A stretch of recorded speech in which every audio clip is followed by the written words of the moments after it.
Our first item of business is to review and act on the minutes of the May 2nd, 24th meeting. Has staff commission read those and have any corrections, addendum, or and otherwise take a motion?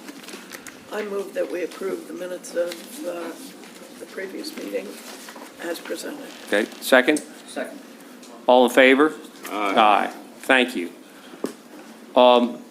Our first item of today is application 2267 Industrial Lot, Everton Industrial Lot 1, Major Site Plan Preliminary Approval.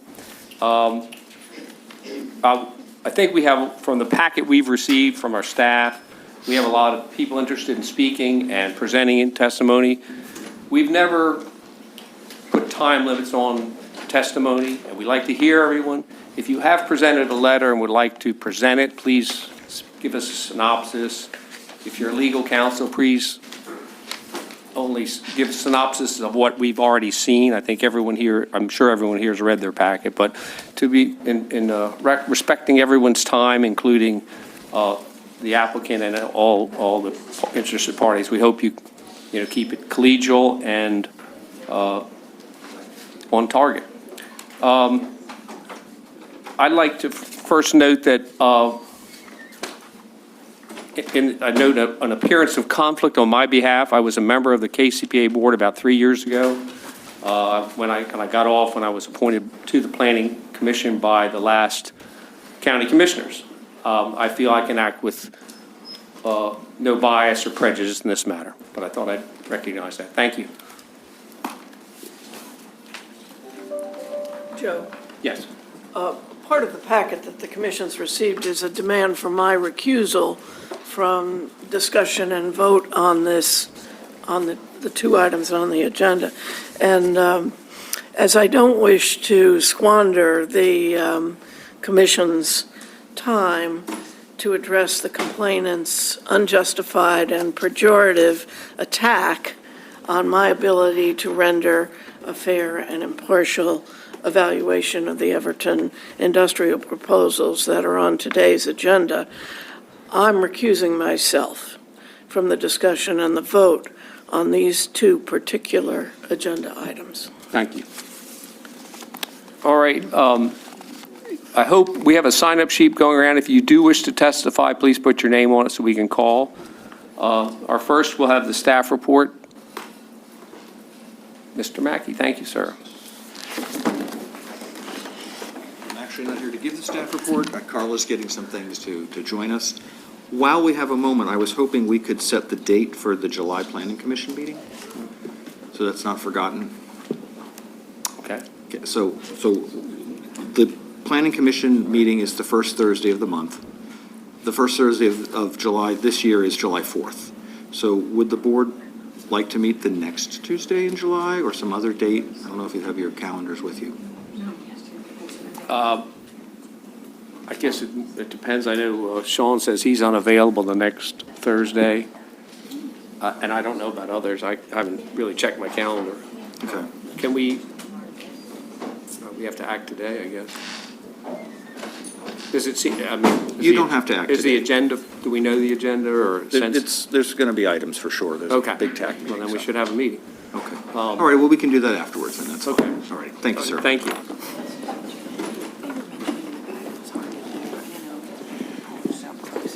Okay, thank you. Packet, Bill. Yes, ma'am. I thought it was in here. I need a packet. There you go. Thank you. Thank you, Carla.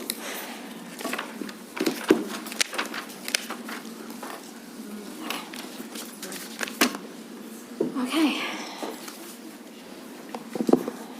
Good afternoon. Good afternoon.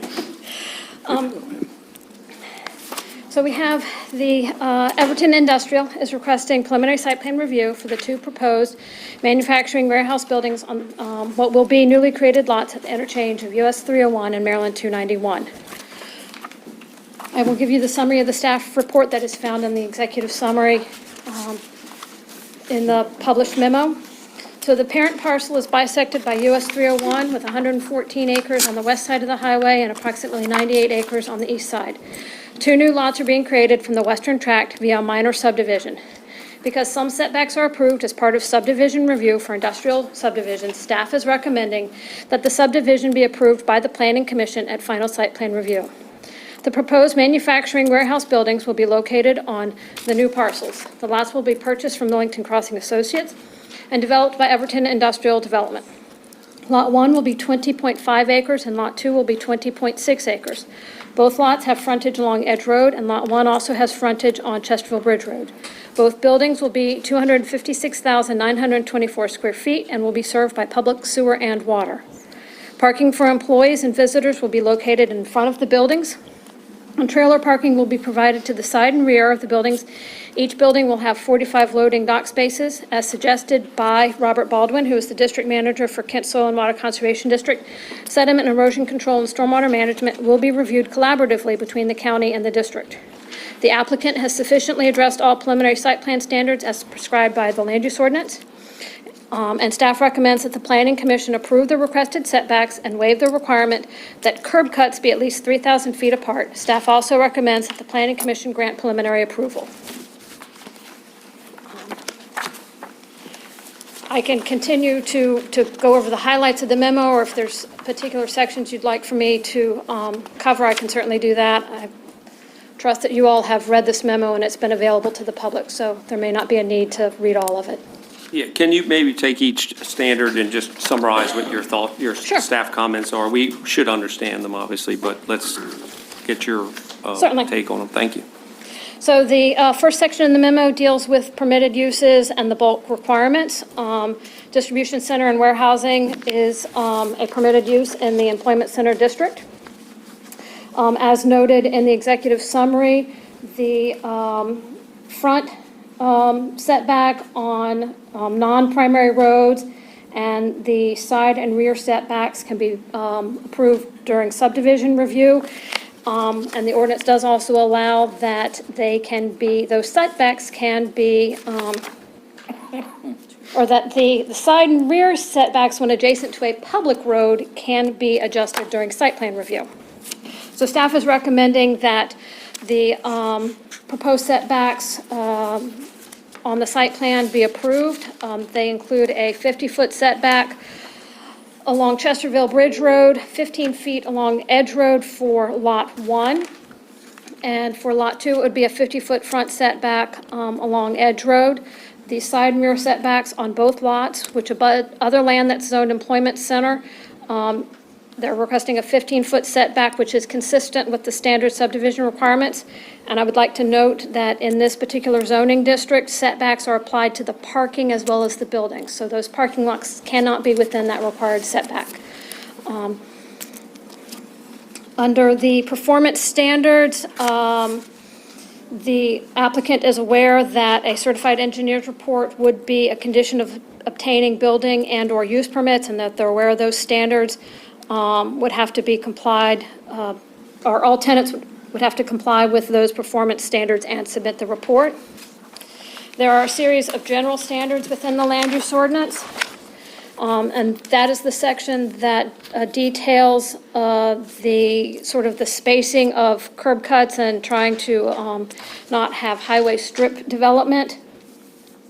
So the that is I'm on page 4 of the staff report, where the Planning Commission will need to make findings that the proposal complies with the spirit and intent of the land use ordinance, that granting a waiver to allow additional curb cuts or spacing less than 3,000 feet apart would not cause a substantial detriment to adjacent or neighboring property, that granting the waiver would not create a safety hazard or increase traffic congestion, and that it's the minimum necessary to relieve a practical difficulty and is not sought for reasons of convenience.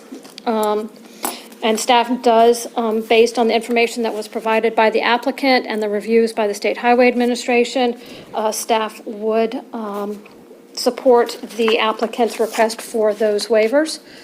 They have tried to address traffic safety by having multiple entrances, which allows some separation between truck traffic and passenger car traffic.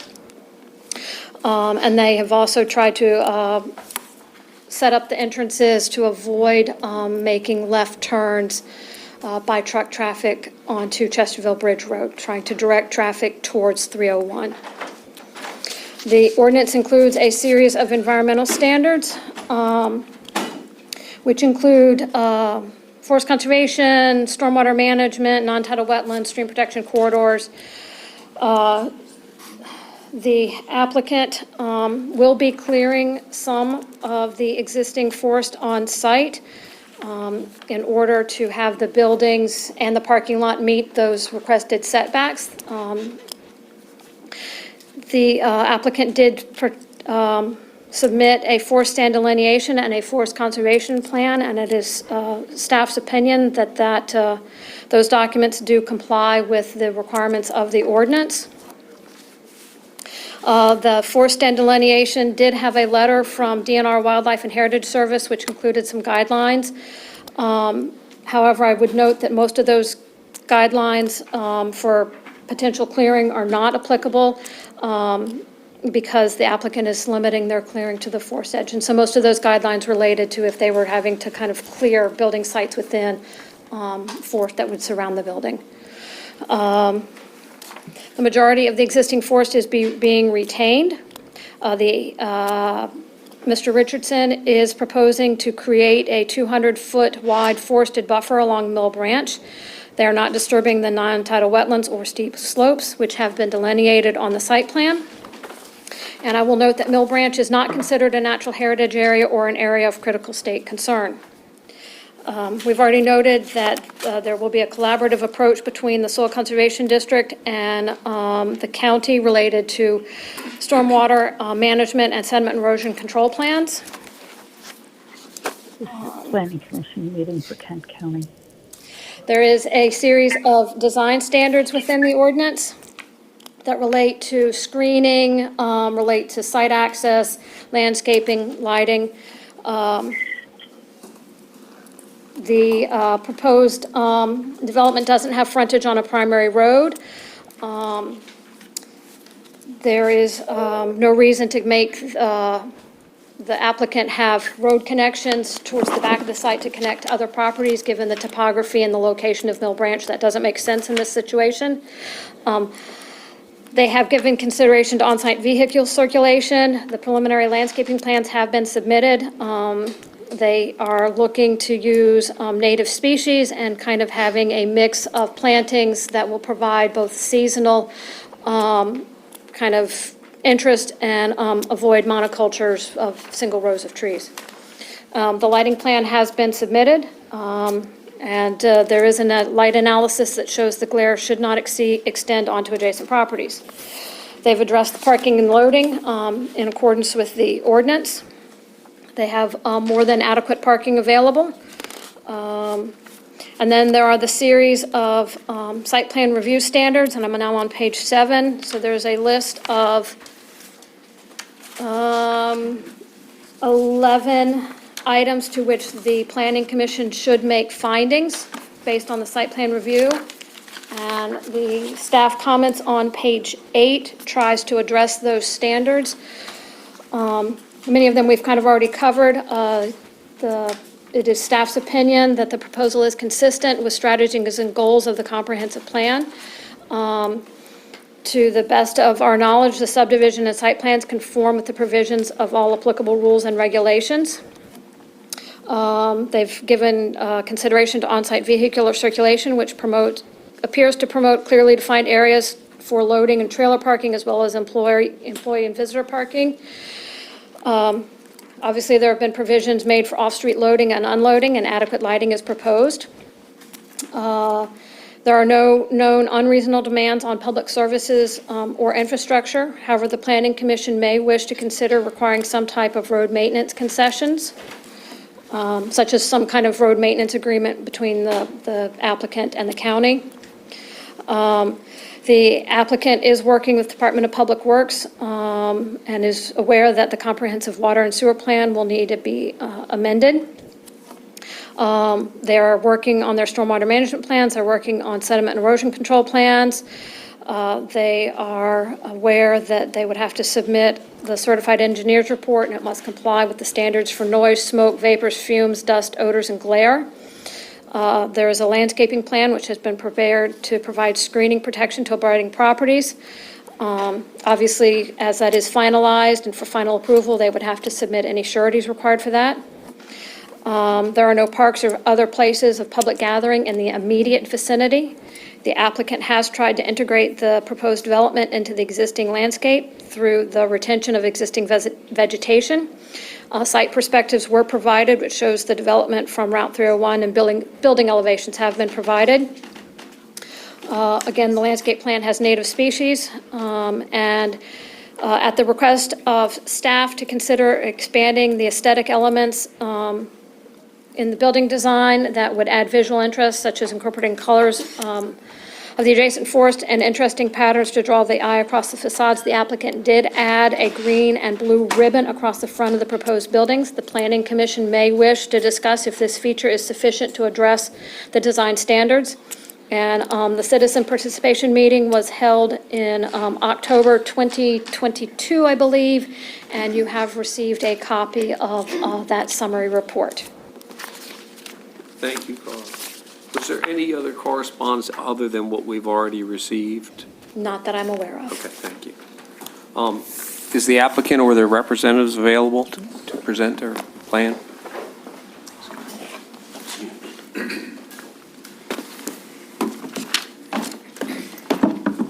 Thank you. You want to raise your right hands? Is the testimony you're about to give the truth, the whole truth, and nothing but the truth? It is. It is. Thank you. Can you state your name and address for the records? Kevin Sharon, DMS and Associates, business address is P.O. Box 80, Centerville, Maryland. Dan Gorell, Everton Industrial, 266 Atsign Road, Medford, New Jersey. Thank you. What can you tell us about your application? Good evening, Planning Commission members. I just thought I'd start with an introduction to myself. Kevin Sharon with DMS and Associates. I've been a design engineer for 30 years. Over 20 of that has been owner and co-owner and partner in DMS and Associates, civil engineers out of Centerville. Also with me is Dan Gorell, the developer who just introduced himself. Mr. Russ Richardson, who is the property owner, is here. Mr. Chip McLeod, who's legal counsel for both Mr. Richardson and Mr. Gorell. Mr. Mark Keeley, who is a traffic consultant that's been working on the project, and Mr. Vernon Husted, who's a landscape architect that's been working on that. So just so you're aware if you have any questions of any of those topics. Without repeating too much of what Carla went through, which is, again, another comprehensive and thorough staff report, I just wanted to kind of go through a few items. Wanted to highlight that the property and the two lots are, again, as everyone's aware, but within the 301 corridor, which in the county code and comprehensive plan kind of gets special treatment in terms of attracting business. The property is zoned employment center, and by the nature of the name, is meant to attract businesses. It's been zoned that way for over 20 years, and the county finally has an opportunity to see some development along that corridor. Oh, excuse me. Could you, Mr. Chairman, could you please ask these individuals to be quiet? I'm having trouble hearing. Oh, I'm sorry. Thank you. Thank Can we you. just raise the question before they continue? Wait a minute, hold on. This sheet is a mess. We don't know whether we're supposed to sign in, not sign in. We're Okay, hold on, other okay. pages. Let- Okay, sorry. Beth, can you Sure. explain it or Sure. what's going on?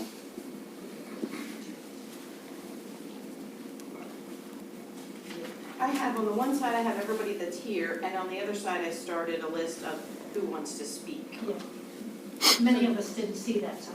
Well, I got you. I mean, I'll read, if it's okay, can I read who I've got so far? I've got Owen Bailey, Catherine Durham, these are who would like to speak. Melinda Bookwater, Elizabeth Watson, Janet Lewis Christensen, Michael Kurt, and Doug West, and there may be others. Sure. Okay. Yeah, please pass that around. Well, I think we'll have time to get your name on wherever you necessary. Thank you. Sorry about that, Kevin. No problem. So just to continue a little bit more about the location and the property itself, public utilities are available. The sewer would be from the county. The county has allocation available for this project, and more would be coming. The county is currently underway with design of a new treatment plant for the town of Millington. Currently, the treatment plant in the town is in the floodplain, so they're trying to rectify that and add some capacity to the town. The water would be from the town. The town controls the water system there. Everton would be extending the public water main from West Edge Road up to the site. So they would be installing about almost a mile of water line, about 4,900 feet up Edge Road. And we would then cap it, and then future development could extend it back into Millington Road, which would enable the town to create a water loop for their entire system, which would be very beneficial. The site is ideally located with close proximity to 301. I just wanted to go through some distances from 301 to the site and kind of paint the picture of has little to no impact on surrounding neighborhoods and properties. So using the overpass, coming from the north, coming from Millington, to get to the first entrance of Lot 1, as you go from 301 to that Lot 1 entrance, is 2,090 feet. Lot 2 is only 1,330 feet from 301, taking the exit and going up to Lot 2. And both of those routes, to Lot 1, Lot 2, are on Edge Road, and they pass no driveways, commercial or residential. From the south, coming from the Centerville direction, Lot 1, if you get off and go over the overpass and up to Lot 1, it's about 5,200 feet from 301 to the Lot 1 entrance, and about 3,800 feet from 301 to the Lot 2 entrance. That route passes two driveways, both of which are the State Highway Salt Dome on the south side of 301. No other commercial or residential driveways. And all of those routes are less than a mile from 301. So it's not like this development is going to pull tractor trailers and employees and vehicles through the county to access the site. It's right there off of a state highway designed service road and interchange. If you use the Chesterville Bridge Road access, that can only be accessed from the north, from the Millington side, or Middletown side, because they've closed the crossover. So those distances are even shorter. Lot 1 would be 1,250 feet, and Lot 2 from 301 would be 2,500 feet. And that passes one farm lane / driveway of Stonehill Farms. So in terms of the impact on driveways and adjacency, you couldn't find a more ideal location for placement of these two buildings. The site is also ideally located because of the overpass, and I know there's been some mention of why here and not other employment center properties. There are other employment center properties in the county, and despite not having public utilities available, they would all access, and I'm sure it would be fine once, proper analysis is done, but they would all utilize access to 301 through J-turns, or basically through J-turns and U-turns to get in and out of their property, whereas both of these lots will be able to utilize an overpass. So that is very beneficial. Wanted to touch on the setbacks. As Carla mentioned, for the EC guidelines in the industrial setbacks, the code says that they are set through the subdivision process. So we are proposing that they be set at a front yard of 50 feet from 100, which is the code. Lot 1 setback for the front yard is actually, the building to the property line is actually 93 feet. And Lot 2 is further setback than that, but we're just requesting that the consistency be between Lot 1 and Lot 2 of a 50-foot front yard setback. And then the side and rear yards match, if it were not an industrial project, they match the EC 15-foot side yard setback. So the request there is from 100 feet to 50 feet for the front yard. Wanted to address the entrance locations / curb cuts. The Planning Commission, per the code, has the authority to waive the 3,000-foot separation between entrances. And let me read that. And it has 4 conditions that the 4 findings that the Planning Commission needs to make, and so I thought I would offer some guidance on our end from that. So the first one is that it has to, let me make sure I'm on the right page. The proposal has to comply with both the intent of the land use ordinance and the comprehensive plan. Regarding the land use ordinance, it is a permitted use in the employment center district. It is located near a major highway with little impacts on surrounding development. And then the comprehensive plan compliance, whether it was in the packet for preliminary, but it was submitted as part of the original concept plan, that we listed a number of excerpts from the Kent County Comprehensive Plan where it meets, but I just wanted to highlight one in particular, which says, expand regulatory, and this is a quote from the comp plan, expand regulatory flexibility for the creation of and location of employment centers and industrial uses. These efforts will especially focus on the Wharton area and the US 301 corridor, with a priority that the area between the town of Millington and the lands surrounding the 291-301 intersection be guided by the desired expansion of services and land use identified by Millington's municipal growth element.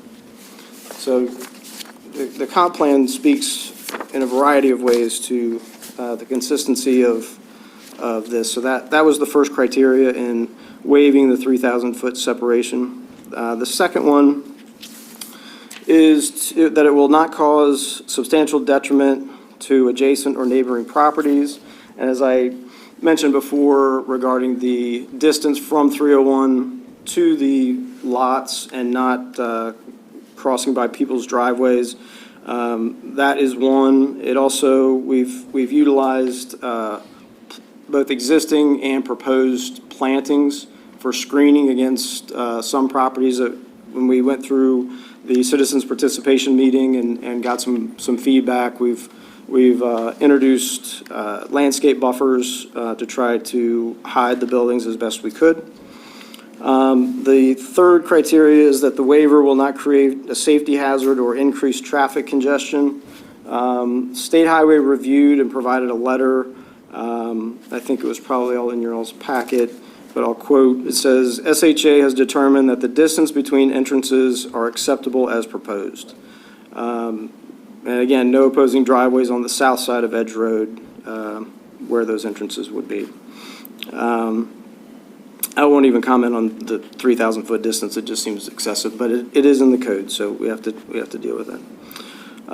The waiver, the last criteria is the waiver is the minimum necessary to relieve the practical difficulty and is not sought for reasons of convenience, profit, or caprice.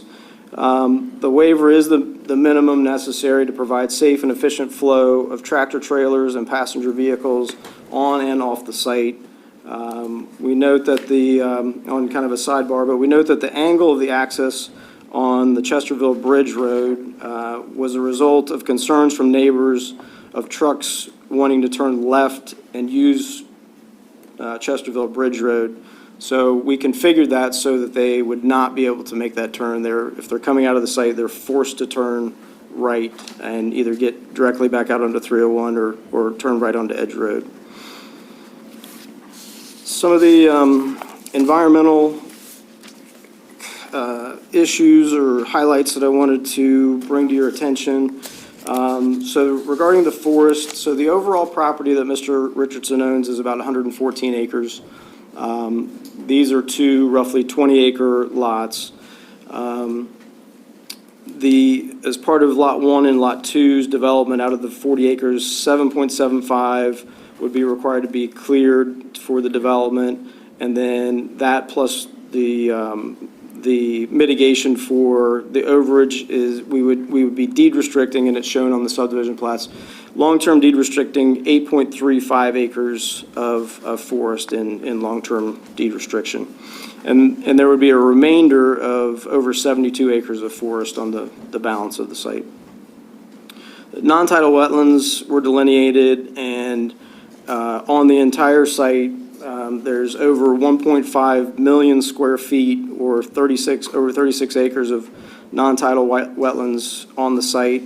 The site plan that you have before you, both Lot 1 and 2 total, an impact of just over 3,000 square feet out of that 1.5 million square feet.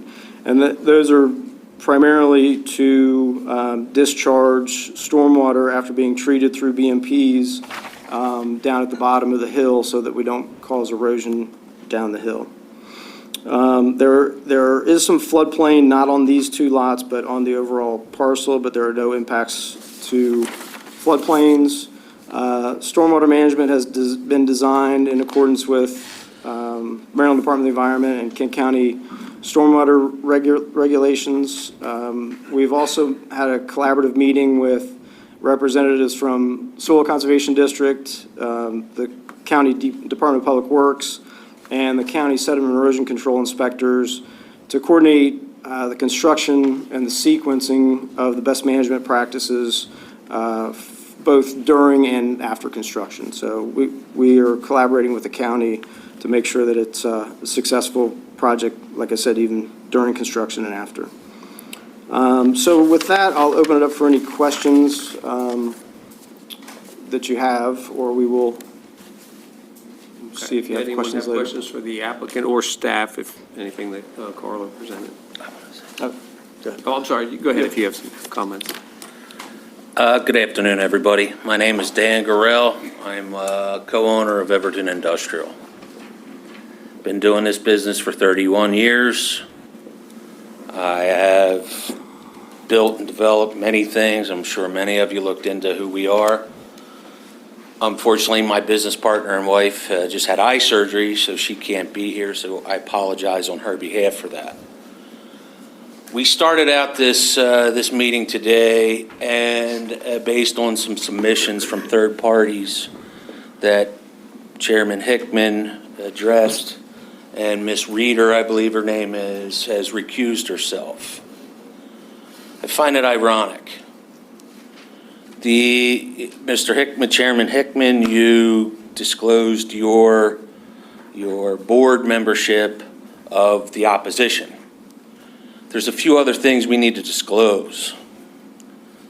Eastern Shore Land Conservation, board member, what you do for a living, who you've helped get land preservation grants, some of which are in this room right now, some of which you've gotten more than $250,000 than what they paid for their land.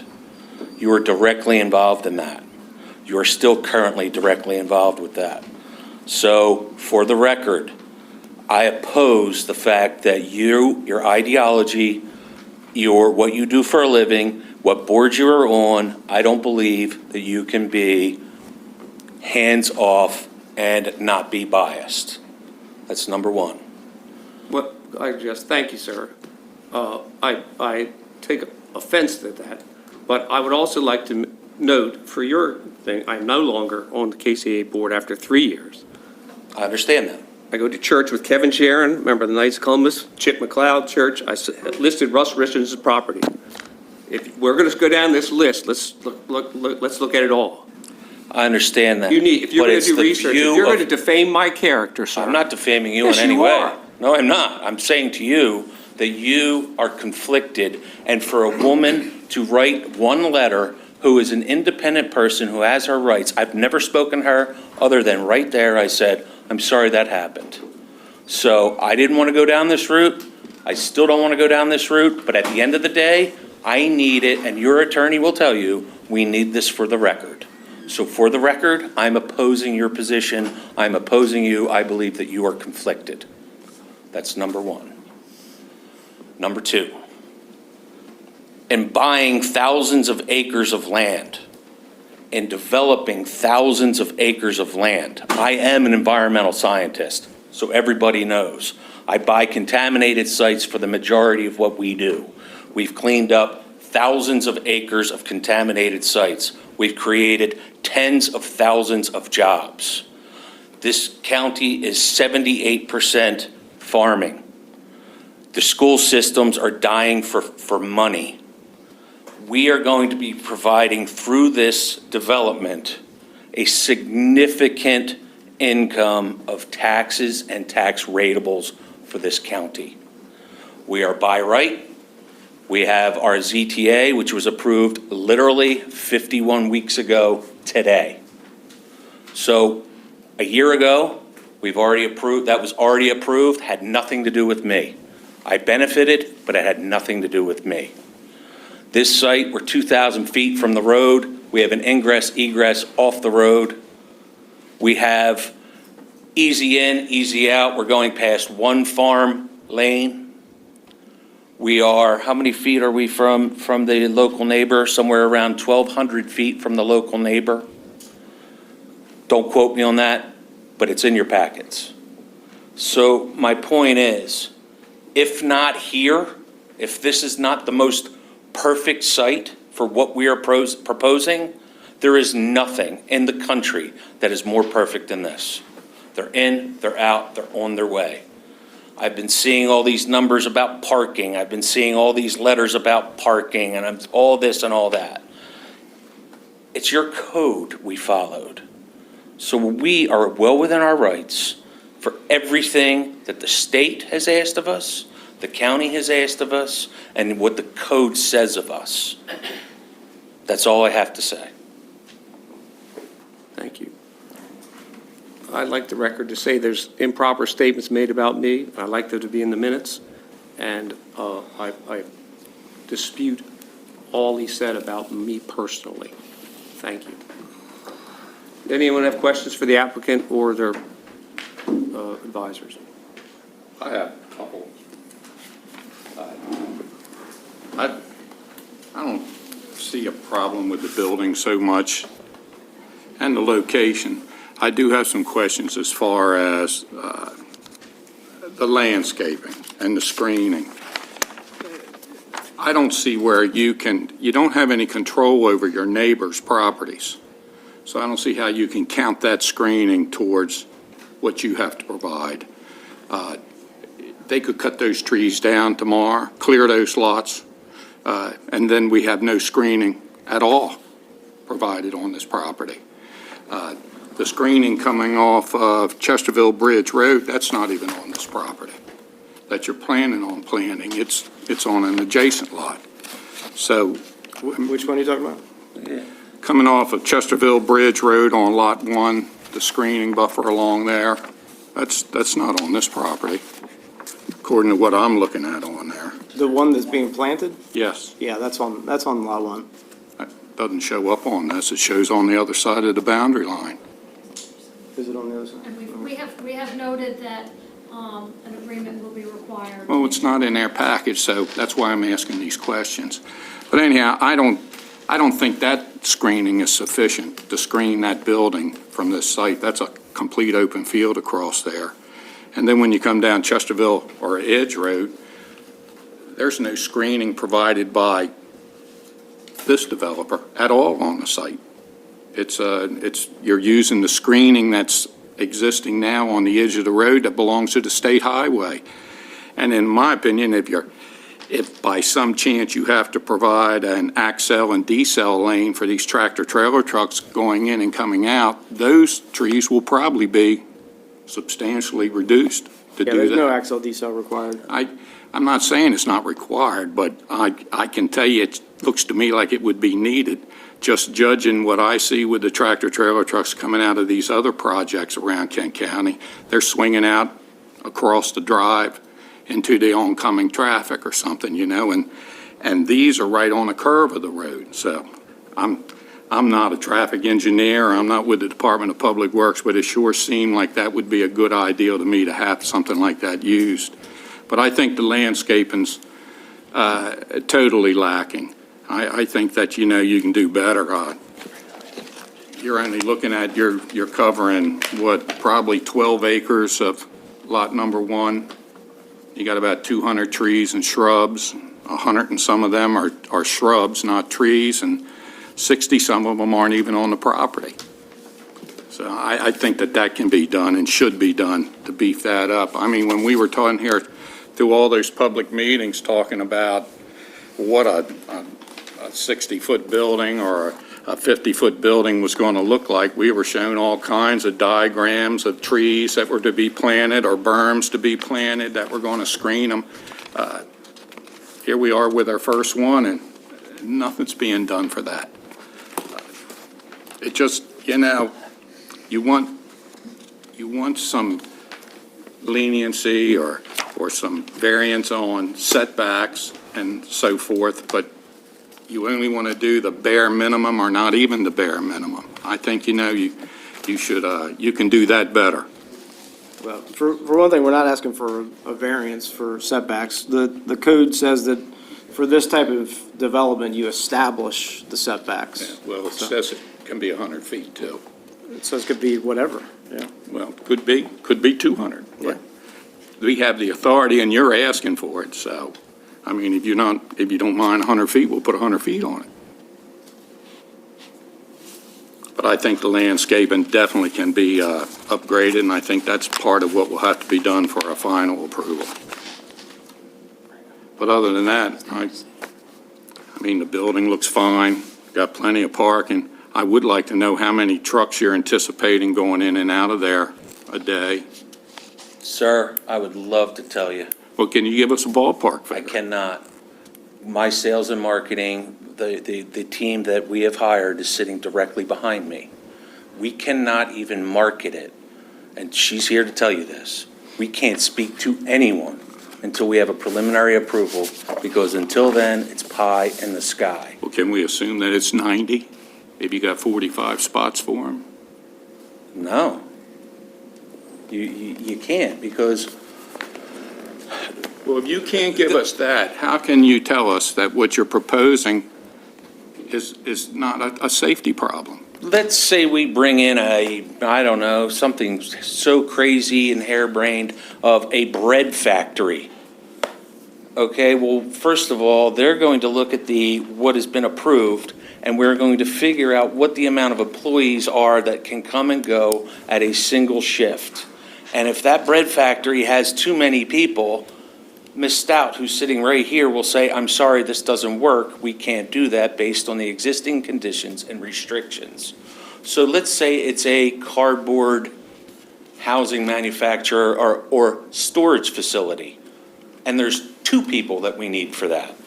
So I literally, sir, I'm not trying to be evasive, and I will gladly come in here, and she will gladly tell you who we've identified. We haven't identified anybody because we haven't talked to anybody, because it's impossible until we have a preliminary approval.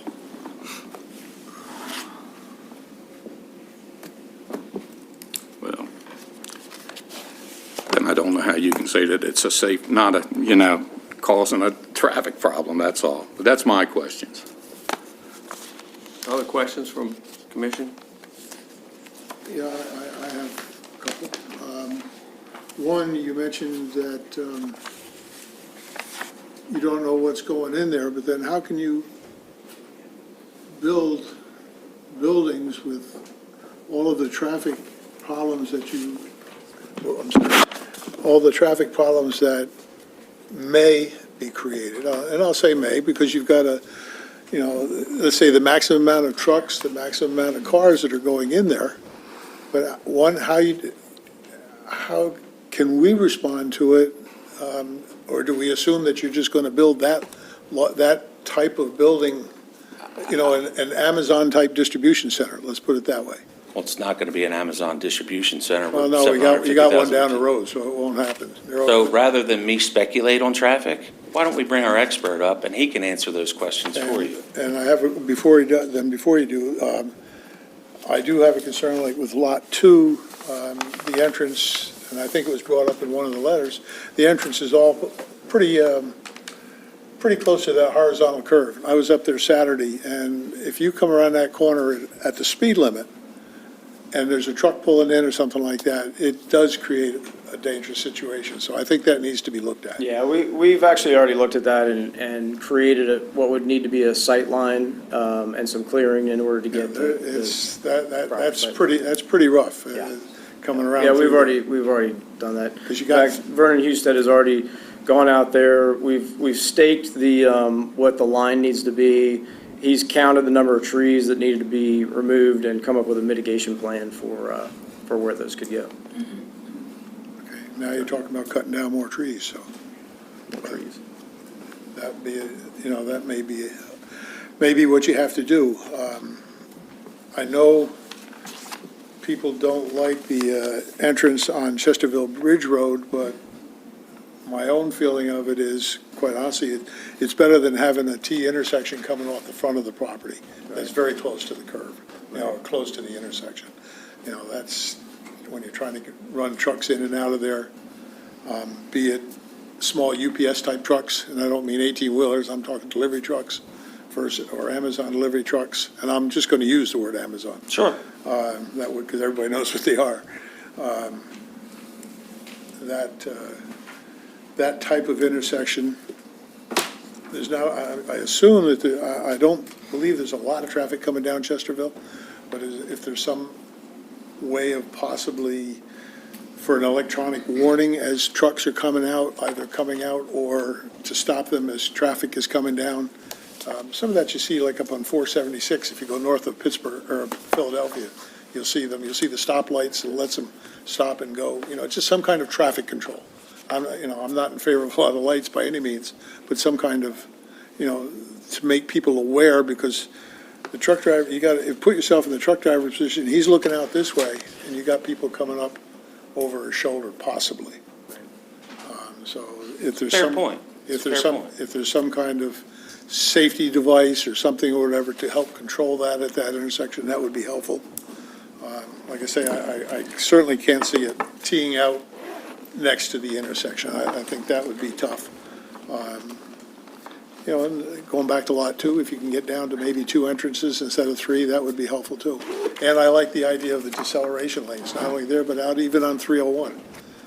You've got to have, that's a high-speed road. And there's going to be more and more traffic for the next couple of years, because once people really discover that they can come down from the Wilmington Bridge and get to Annapolis and DC without going around Baltimore and going over the non-existent bridge now, there's going to be more traffic on that road. It's just going to happen. So there just needs to be some way of moving that truck traffic in, because trucks don't go around a corner quickly. I mean, we all know that. If they do, then you got one on its side. So they don't go around the corner quickly, and depending on how many there are, I think you need some kind of deceleration lanes, and maybe even an acceleration lane coming out of, not where the bridge is, but the other intersection that's heading south, if you're going to use that. That may. On 301 you're talking about? Where you come out on 301 off of Chesterville Road, where you come out on 301 and turn right, maybe a lane for the truck to pull out, because as was mentioned, the truck's pulling out, swing out into a lane. If you've got a bunch of traffic, that just creates a problem. So just at this point, I just say kind of think about it, but I think it's something that maybe should be looked at. And plus the widening of the road. I know there was concern about bicyclists and everything else, so maybe things should be a little bit wider down through there. Other questions, comments? Go ahead, Jim. My name's Dave Saunders. And I looked at your project and your building, from what I heard, Kevin, what you read and everything, you following the code and you doing what the county asked you to do. And this project is going to generate revenue for this county, from what I understand. I know you're going to have some faults that we're going to see in the long run. I'm hoping that if those faults come, then with you all following the county ordinance and everything, you can come in here and change it. make sure that you make it right for the county, for protection of the traffic and anything else. Let me ask you something.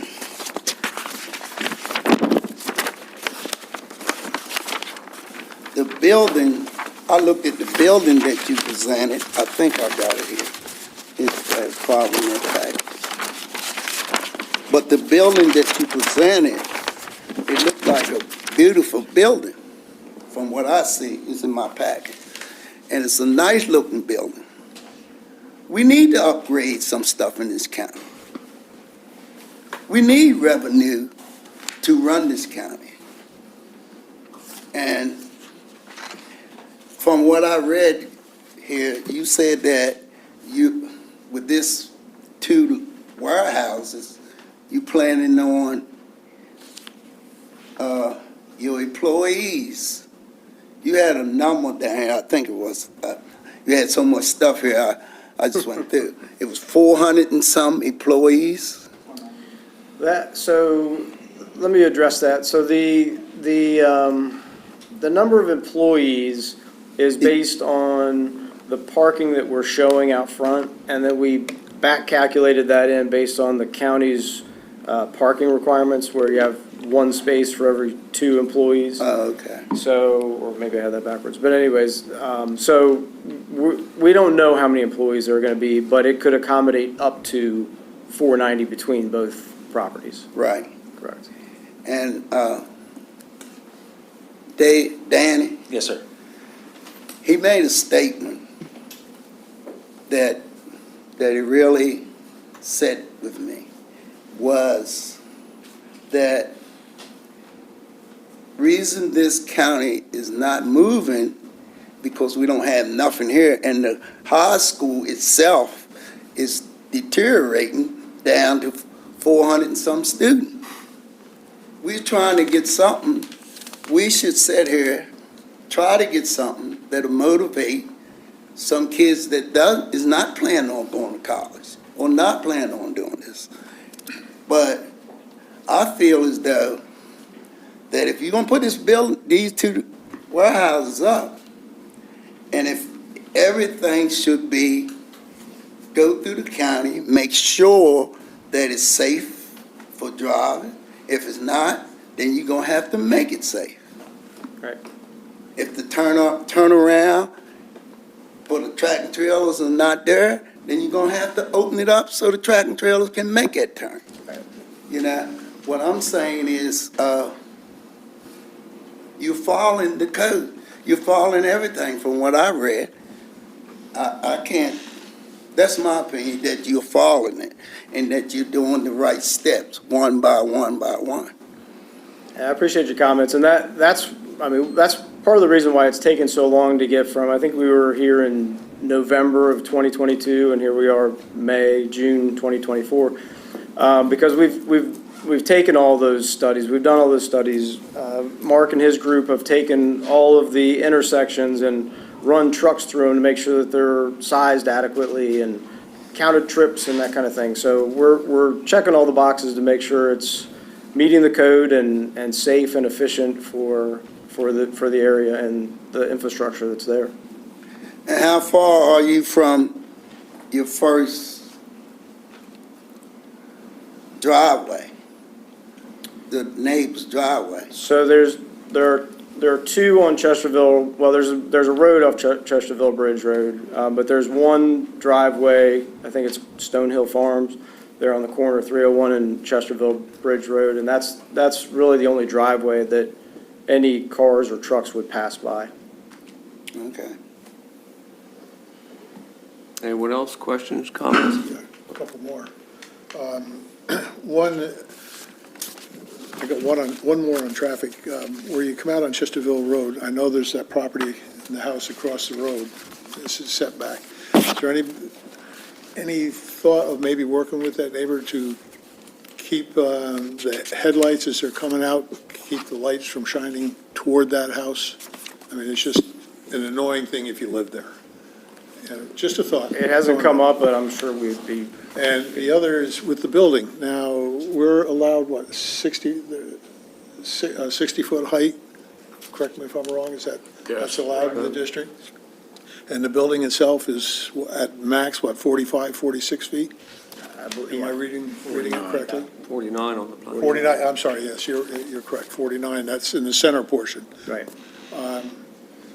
So you're well within that, but going to a little bit toward, you might say, the green view that everybody takes today, is there any thought been given to putting some kind of greenery or gardens on the roof? To, that way you can, I think most architects cringe. I mean, most I'm architects sure want to you see do, that, but because most weight and everything else. operators cringe Right, at that I'm trend. sure you do. I'm just throwing it out there because it's a way of, for environmentally it's being used in cities and whatever. Here I you've think got a solar very might be rural more area. viable than green roof, but. Well, I hear you, okay? And I don't know if anybody heard this, but I'm an environmental scientist. I've cleaned up thousands of acres of contaminated land. Right. All right, I'm not some land grubber here. So, yeah, that makes sense. Solar is probably the better way to go. Well, there's that too. I would There's agree. other ways that we can do this in a green manner, which I'm open to. Where we're at, just so everybody understands this world that I live in, is nothing, all of this is chatter until we have governmental preliminary approval. Then, that's when we start drilling down to the nitty-gritty, the signage on the road. Do we want a traffic? Do we want a flashy light? Okay, that all gets addressed, but that doesn't get addressed today. That gets addressed in final approval. So where I'm at is I'm open. I'm a tree-hugging liberal that just happens to build big buildings. Yeah, I'm an oxymoron, I get it. But at the end of the day, this site is the absolute most perfect site to do this on, and we're willing to work with the farmer who has the lane on there. We tried to work with the neighbor over there. If they don't like the lights coming in, talk to me, and we will work something out.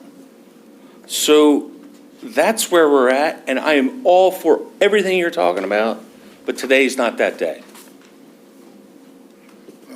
I have a little problem with that between what needs to be done for preliminary versus final. I guess I would have to defer to the commissioners here.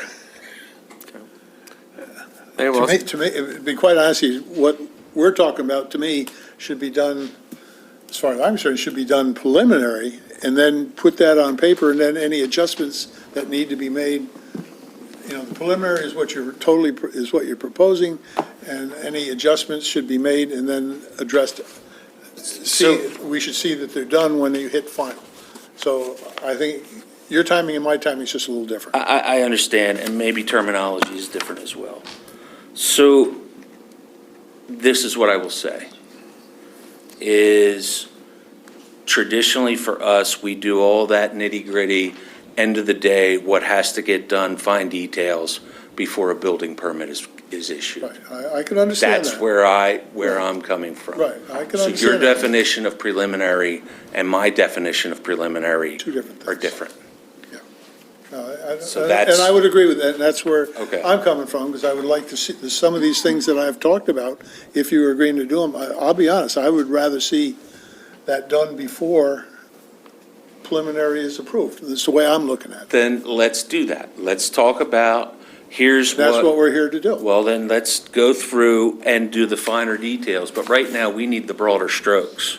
And the broader strokes are, I would like for my traffic engineer to come up, because there is a traffic engineer who's going to refute this. So I need this for everybody's edification. Number two, signage, I'm all for it. Number three, lights and trees and blocking lights, I'm all for it. I live in the country because I hated lights coming down my road, and I had to have my house situated in a specific direction so they didn't shine in my bedroom. Great. I agree. So my point is we're here to do that, but we need the broader strokes, and then let's whittle down to the fine strokes. Well, that's, some of the broader strokes are what I'm trying to bring up, and so that we can see, if you got to move something 3 foot afterwards, then we move it. but I understand. I would like to see, myself, I would like to see some of these things we've talked about done before preliminary, before we give you some kind of approval that way. That's kind of the way I'm looking at it. Okay. Any Ray, you other have anything? comments? Mr. Gorell and Kevin, can you tell us, I understand the Chesterfield Bridge Road as far as entrance and egress for tractor trailers, but what about employees and then the regular users of Chesterfield Bridge Road? In terms of that Let's make access, the turn there, and what does it look, I can understand it's easy to make it hard for a tractor trailer. They would have a hard enough time if you did nothing there. I mean, it's just county road. yes, so the intent there is no left turns out for either vehicles or trucks, and no right turns in. All vehicles? All vehicles, yeah, because just south of that is, or east or whatever, is Edge Road. And so that's where, if you're coming up Chesterfield Bridge Road towards 301, you would turn right onto Edge Road and then get into the site. And most likely, that's not going to be the majority of the traffic route. How about entering from Chesterfield Bridge, particularly for if you have a use that requires delivery vans and then the employees? Coming into the site, From the west, I guess. coming from Chesterfield. Coming down Chesterfield So Bridge. they would turn right on Edge Road and then right use in. the second access. Yeah, Exit only. yeah, okay. Well, then, I guess what's a road maintenance agreement with the county? I mean, that road is a country road. What's that going to look like, you think? I don't know, that's actually the first we've heard of it, so we would have to work with the county and see what their Are you thoughts talking about Edge Road, or are you talking about? Chesterfield Bridge. Chesterfield Maybe I heard Bridge. it wrong. There was a talk about a road. Specific to Edge Road, and as an example, and this is only an example, when the Kent Sand and Gravel established the gravel pit up there on Alexander Road, there was, part of their approval is that they maintain Alexander Road to the county standard. So Alexander Road is a public road. It was determined that the gravel trucks going in and out would probably be harder on the road than normal traffic, and so they made the gravel pit responsible to maintain it to a county standard. Okay. So that would be something that you could recommend that the applicant address with the county. And Public Works may not even be interested, so. Yeah, I guess we would work that out with the Public Works agreement with the DPW. All right. Anything else for the applicant? Okay. Nah. We're going to take testimony. Cindy, with your permission, I think we could call up there. There's an attorney that's representing KCPA and other citizens, and then maybe they can outline a lot of things. We want everyone to be heard. We want all the people here to participate, but I'm hoping that attorneys and maybe Mr. McLeod, if you're going to present, you could present also at a point so that people could reiterate or affirm what you're saying, but we don't end with the people that are going to kind of regurgitate everything. It's a simplicity, if that's okay. So you're suggesting, I'm sorry, those represented present first? Yeah, that Mr. Macy, or, They have a traffic, Macy Nelson. yeah, and he can present, well, he's, yeah. Everton has their traffic man, too. Oh, you have We it? could have our traffic do it at the end, so you hear everything. We'll do it, I'm sorry. Yeah, That way if he's he going to can present, address- I didn't, yeah, Well- we, And then he in our doesn't have to packet, come we got twice. the presentation, Yeah. you saw the packet, that's what. We'd rather just do We it, we'd rather just do it as a wrap-up at the end. So that way you're not hearing it twice, we're not all here at double time. Well, I just want to say, we'd like to follow the schedule of proceedings in our bylaws, so you'll have an opportunity to make a final statement, but I think if you want to put on evidence or testimony, that Sit down. gives the commission to have an opportunity to We'll- have questions. we'll ask Mark Keeler. Okay, Before we thank move you. on to public comment.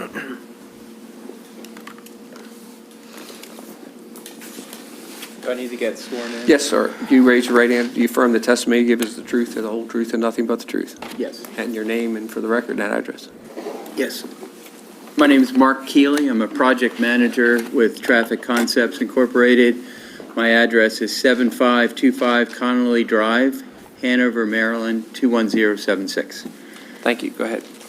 So I performed the traffic impact study for this project that was reviewed by the county and SHA. and approved by the county. If the study was done according to State Highway, we counted the key intersections that were outlined by the state, and then we added background developments, which in this case there were none. There were no background. A background development is a project that's got preliminary plan approval or that is approved, but it's not completely built out. We did include a growth rate. State Highway recommended a 2% growth rate, which was compounded over the build-out time. And then we included the trips that would be generated by the warehouse development. And those trips are generated by the ITE Trip Generation Manual. I don't know if you're familiar with that.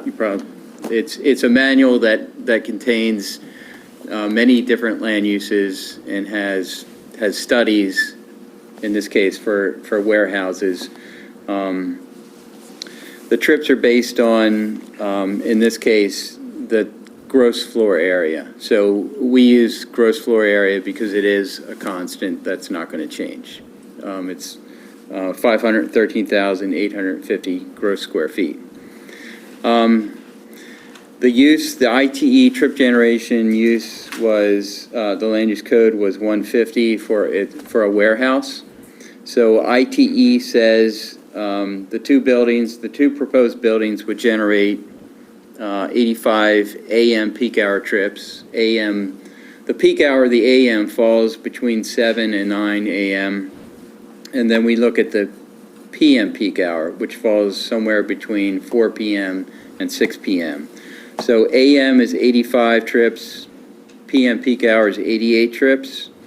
That would be, in the AM, it's 56 inbound trips and 17 outbound. And then in the evening, it's 20 inbound and 53 outbound. And this use is not dissimilar to other uses, for example, retail, where a developer might build a spec retail building. So you wouldn't know the exact tenants that go in there, but using the ITE manual, we know they would be retail uses. So in this case, we don't know the exact user for the warehouse, but we know it's going to be a warehouse use, storage of goods. And again, it's based on the building square footage. So ITE, there was a question about truck trips. So ITE, as I said, is 85 AM trips. Of that 85 trips, ITE says in the AM, it would be 10. So it would be 10 truck trips and 75 passenger car or other non-heavy vehicle. In the evening, it would be 15 trips during the peak hour. And the reason why it's so low is I've done many studies for warehouses, and typically there's shifts. There's different work shifts for a warehouse. And the managers of these warehouse projects typically don't want to send their truck traffic out during the peak hour, so they create schedules to avoid the peak hours. So I hope that addresses some terms of your question about the truck traffic. And then what were the level of services based on?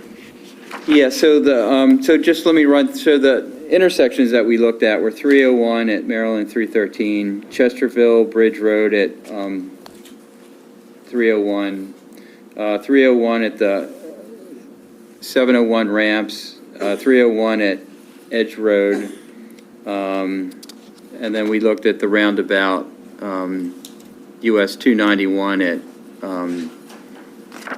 Edge Road, and then the roundabout on the other side, Maryland 700.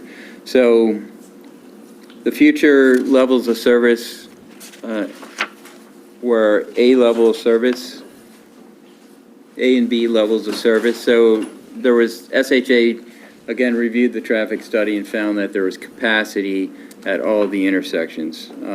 It is you gentlemen know the area. It's Edge Road and Chesterville Bridge Road they carry minimal peak hour traffic volume. So it's not a question of capacity at any of the study intersections. And you also took a look at geometry too. Did you find any deficiencies in geometry? Yep, so we looked at the road geometry. We use software, it's AutoTurn. So we use, I believe it was a WB67 tractor trailer truck. And we ran the AutoTurn software through the intersections, and we found that they're capable of accommodating the truck traffic. Truck traffic at the minimum levels that you're talking about, or the truck traffic that could be generated at the maximum level? Well, I'm talking about just the turning radius for a truck to make sure the truck can negotiate the intersections. Those intersections are pretty tight anyway, but that's not your problem at this point. They were state highway designed and built. I know. Yeah, they're supposed to accommodate all, Well, all it types does, of as long as you vehicle drive types. over the curb. Well, that's the intended. But that's, I Yeah. understand. Yeah, that. the roundabout, the Yeah, trucks I are, understand that, but it's, right. but the level of, you're talking low numbers, and even at peak at 85 per hour, you're saying that would come in? I think there'd be a lot of people late for work if you have the number of employees that you were talking about. So it's kind of hard to put this all together, in my head anyway. Well, again, that number of employees it's not a known number, and Right. there wouldn't be And I understand that, but I can't. 490 employees on one Right. shift generating this traffic. It's not going to be the case. But that's what the first part of his report said, that, based on 85 truck trips during the peak hour, all the intersections still function at an A or B Yeah, level. they probably could. I mean, I think just thinking about it, yeah, you're probably right. But And if I could just go back to the trip generation. So again, we base the trip generation on the gross floor area. I looked at generating traffic based on employees.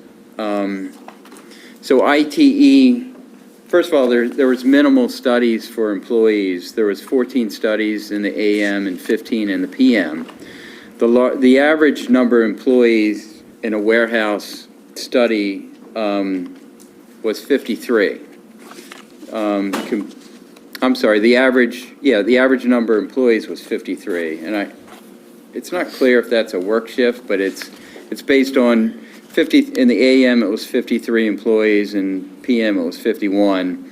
And the study with the largest number of employees never exceeded 175. So if I was to take 490 employees and plug it into the fitted curb equation, it would be way outside the cluster of. Oh, absolutely.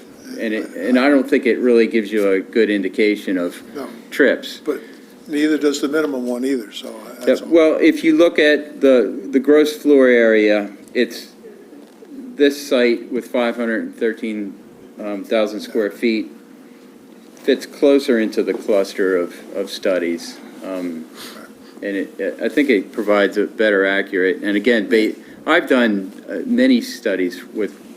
And you're counting truck traffic, and it's both truck and car. It's truck and car, that's all vehicles, right. The 85 and 88 were total 80 vehicles. trips. Trips, Let's look at it that way. right. One trip is inbound, another trip is outbound, so. Right, yeah, but it could be car or truck. It could be, but in the ITE data, there's not a lot of studies on truck generation, but again, it's the best, Well, actually, the traffic study's good, but at the same time, I hate to say it, we kind of have to find out what's going to go in there first, and what impact are we going to have? And we don't know. It's as simple as that, we don't know.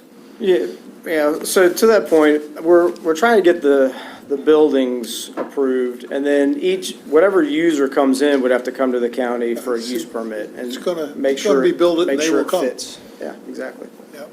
Field of Dreams. Right. And that's what I meant, sir, by broad strokes and fine strokes. Right, but Right now, we're putting the cart before the horse by talking to anybody. So anybody who we're talking to, who this woman right here is going to bring to the table, they're going to be sitting down and saying X, Y, and Z, this is what I need. and this is Then why we come back to you. and this is why I feel that the preliminary needs to have more to it, has to be a little farther along, so that they can see what they're getting into, and we can react to the people that you have been talking to. Because there may have to be some changes made to the final plat. So you need a good preliminary first, so you can do your marketing, and everybody else has got a pretty good idea as to what's happening, but it may change by the time you get to final, because by then, hopefully, you'll know some tenants anyway. Hopefully. We will. Okay. We're I'm supposed sorry, to go go ahead. through directly. Yeah, no. No, Anything I'm good. else for the traffic engineer or Kevin? I have a question.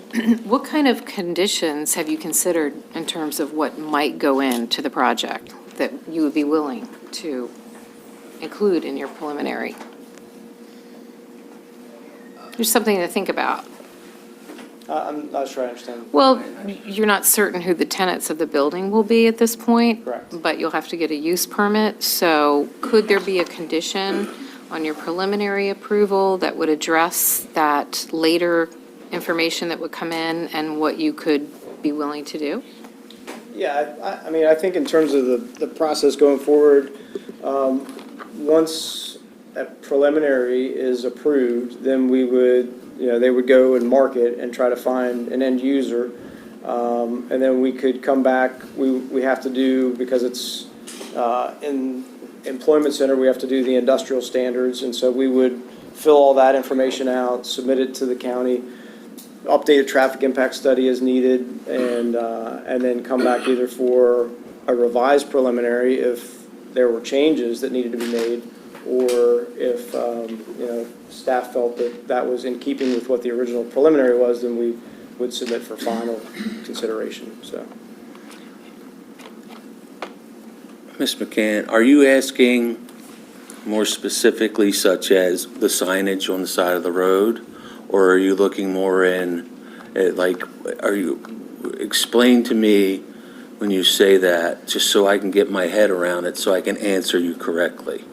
Yeah, I wasn't thinking of anything specific other than some of the concerns that the planning commissioners raised. So you could address some of them, for example, if you did a revised preliminary as part of your, meeting your industrial standard requirements. Of course. For example, we've already been working with all the folks, and for a perfect example of that is one of those citizens, and then I believe it was this board, said, we don't want trucks going up and down Chesterville Bridge Road. So we've agreed to write in, write out, can't go down, signage, limited in trucks. So absolutely, people have to live here. We get it. So I'm open to working with folks, but right now, there's nothing to work on until we have a foundation.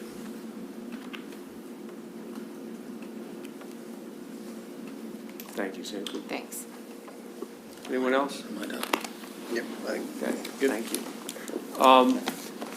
In our citizens' comments and questions, we're going to start with Attorney Macy Nelson, and then after he presents, and Chip, if you want to present for your client, and then all the public will get to say, I just don't want to have to reiterate it backwards, if that's the right word. You may or may not be represented by these people. So, thank you, sir. We don't have to swear you in, but we'd like your name and address for the record. Good afternoon, Mason Nielsen. We haven't met before, but it's a pleasure to be here. Thank you for allowing me to speak. I'll speak succinctly. And also I wanted to thank Ms. Gerber, Mr. Mackey, and your attorney, Ms. McGon, because we've submitted various memoranda to them, which I understand have been forwarded to you. So I won't rehash all of that, because I understand that's in your packet. Sir, you may want to pull just a little closer. My hearing may be not as good as the rest, but thank you. Thank you. I represent the Kent Conservation and Preservation Alliance and as an entity and their board of directors individually, Janet Christensen Lewis, John Lysinger, Doug West, Judy Gifford, Elizabeth Watson, Pat Langenfelder, and Frank Lewis.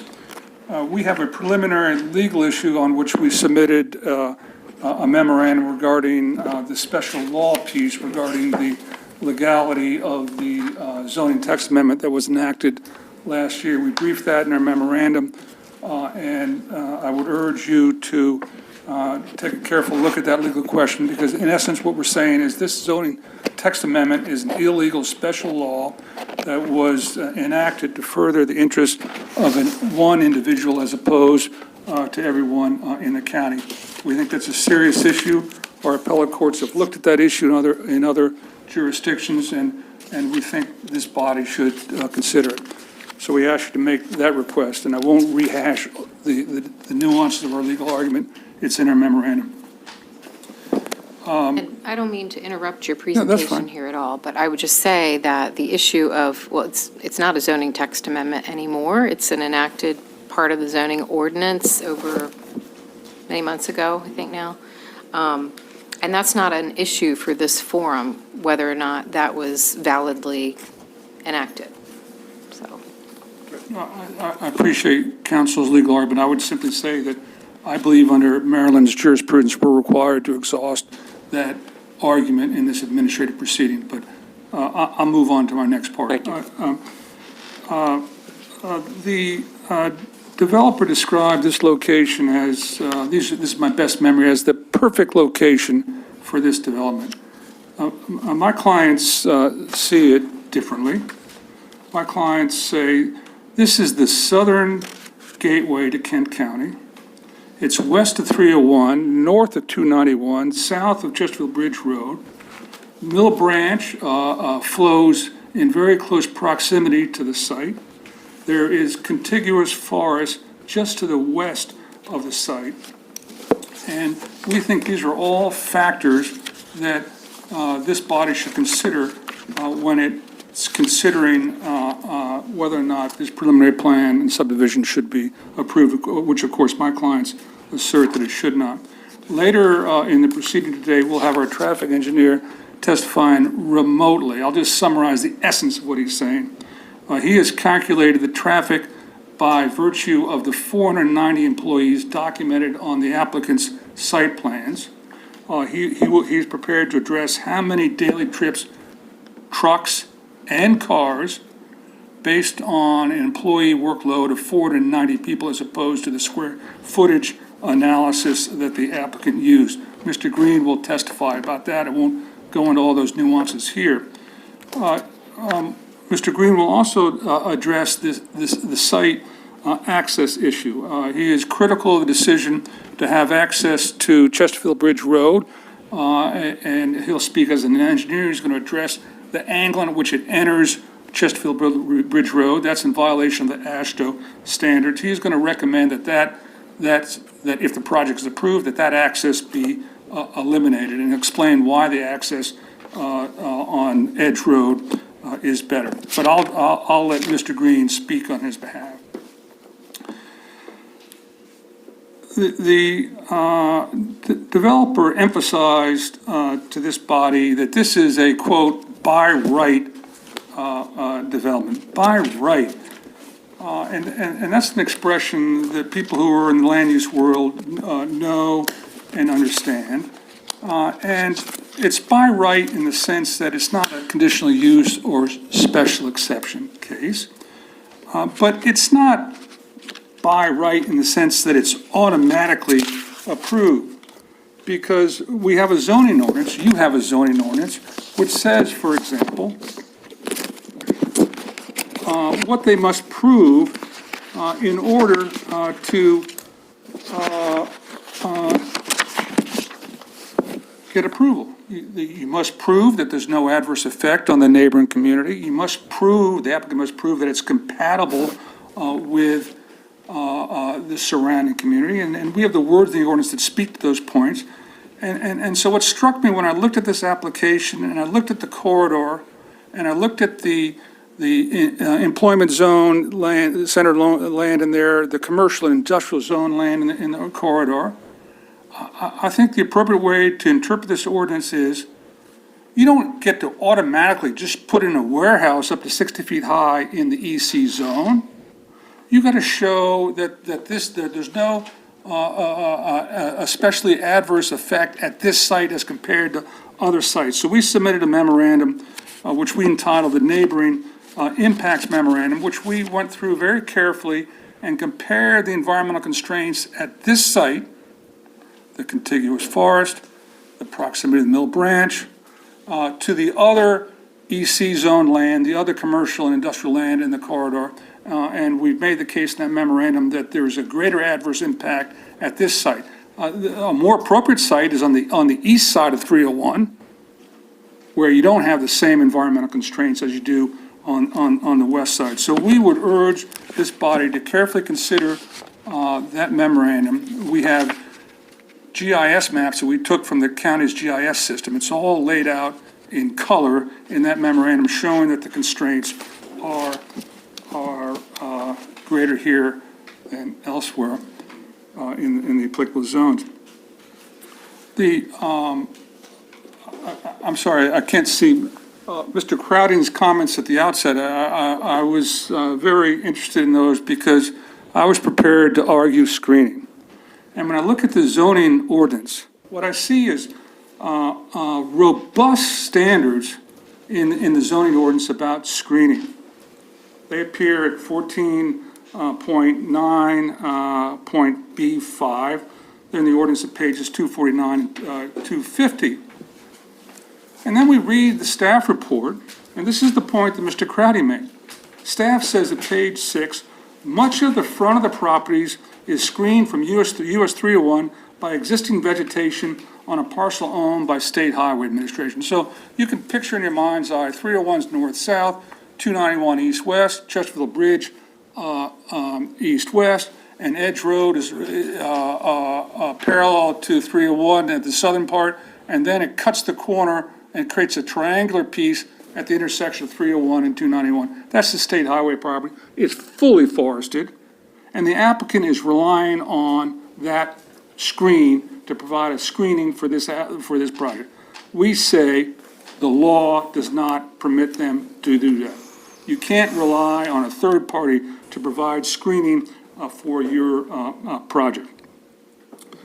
And then Mr. Crowding, I think it was Mr. Crowding made this point, he made another point I was prepared to make, which is the applicant is relying on, I'm thinking now about the land north of Lot 1, so it's north of the warehouse on Lot 1, south of Chesterfield Bridge Road. And if you go to your packet at PDF page 199, PDF 199, you will see unequivocally that they were relying on screening that is off Lot 1. It's on the remaining parcel that's not part of this project. It is off Lot 1. And we say, no, no, no, you can't do that. The screening has to be within the footprint of the proposed development. So those are two very serious shortcomings we respectfully suggest with regard to screening. And then and this is another point, I can't claim total credit for it, but we thought of it before the hearing, which is to say that even if all this screening is allowed, it doesn't screen the building. They're talking about screening the parking. They're talking about screening the unloading area. There is nothing in this plan that screens these buildings that are upwards of 49 feet tall. So we urge you to deny the applications because the applicant fails to satisfy the requirements for screening. There's another very serious argument about the Forest Conservation Plan. You know, my clients care deeply about this contiguous forest, and my firm has done a lot of work with the forest conservation ordinances in other counties, and we look very carefully at your county's ordinance, and there's a provision the applicant did not address and staff did not address. If we go to zoning ordinance 14.8 B3D little I, you will see a requirement that says this. The following trees, shrubs, plants, and specific areas are considered a priority for retention and protection and shall be left in an undisturbed condition unless the applicant demonstrates to the satisfaction of the Department of Planning and Zoning that reasonable efforts have been made to protect them and the plan cannot be reasonably altered. Then it says, contiguous forest that connects the largest undeveloped or most vegetated tracts of land within and adjacent to the site. So in our parlance, what this ordinance is saying is, if there's a contiguous forest on the site, you've got to protect it. And if you want permission to take down any part of that, even a sliver of it, you need to show certain things. And staff, the applicant didn't address this point in its paper application. Staff didn't address it in its comments. We believe it's a very serious issue.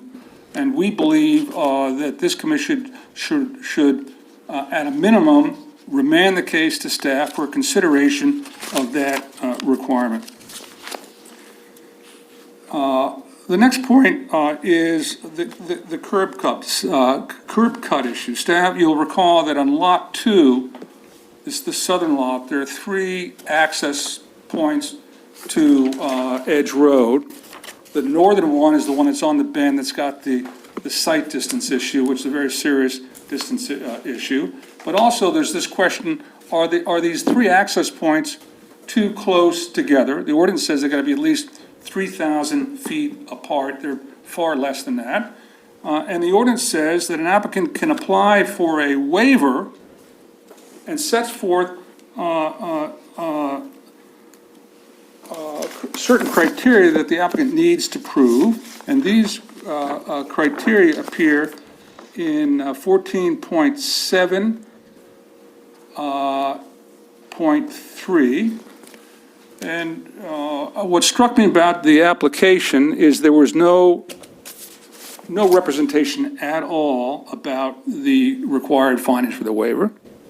What struck me about the staff report that was submitted last week, it was silent with respect to the requirements of the waiver. And what struck me about the hearing today was, and I was ready to argue this point, what struck me today was that Ms. Gerber addressed some of the criteria orally for the first time, and the engineer discussed some of the criteria orally for the first time. And I'm listening because I'm hyper-focused on this issue. And I'm going, now they're trying, because they know there's an omission in the record. And they didn't address the last one, that the waiver is the minimum necessary to relieve a practical difficulty and is not sought for reasons of convenience, profit, or caprice. Absolutely no evidence on that point. So we would urge you to deny the waiver for the cutback, the curb cuts. The setbacks. The engineer said very clearly, we are asking that the setback be reduced from 100 to 50 feet. This is for the Chesterville Bridge frontage and for the Lot 2 frontage on Edge Road.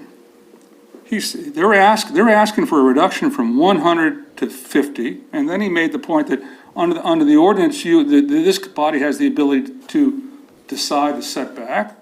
And then one of the members of the commission said, well, we can even increase it. And by the words of the ordinance, you can increase it. And so I offer these observations. If we just read the words of the ordinance, section 14.5, the front setback from a primary road is 100 feet. This is not a primary road. I'm just saying that we have that data point, 100 feet from a primary road. The side and rear setback to a public road is another data point, 100 feet. So we know that Edge is a public road. We know that Chesterville Bridge Road is a public road. And my clients are asking this body to disapprove these applications. But in the event that this body elects to approve the application, we would advocate for a 100-foot setback from Chesterfield Bridge Road and from Edge Road for 3 reasons. The first is a setback of 100 feet gives respect to what section 14.5 says, that the front road setback should be from primary road. So it's respectful of that data point. It's respectful of what the ordinance says, 14.5 says about a setback from a public road. It respects that. And it begins to give respect to the rural nature of the neighborhood. I mean, Chesterfield Bridge, as you all know, is a rural road, and it respects that point. One final point, and then I'll conclude my remarks. My clients believe firmly that the applicable planning documents require that this body consider the effect of these developments on biking in the community. You'll hear testimony about this, and I've urged my clients to be hyper-focused on this testimony. But you'll hear testimony that there's a lot of biking in this community. You'll hear testimony that one of the main ways to get across 291, over 301, is on the 291 bypass. You'll hear testimony that the shoulder on that road is in the range of, 12 or 20 inches wide and deteriorating.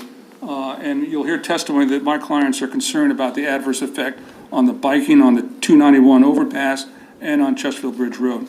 So for all those reasons, on behalf of my clients, we respectfully request that this body disapprove these applications, and I'd like to thank again this body for allowing me to present this overview. Thank you very much. Thank you, sir. I'll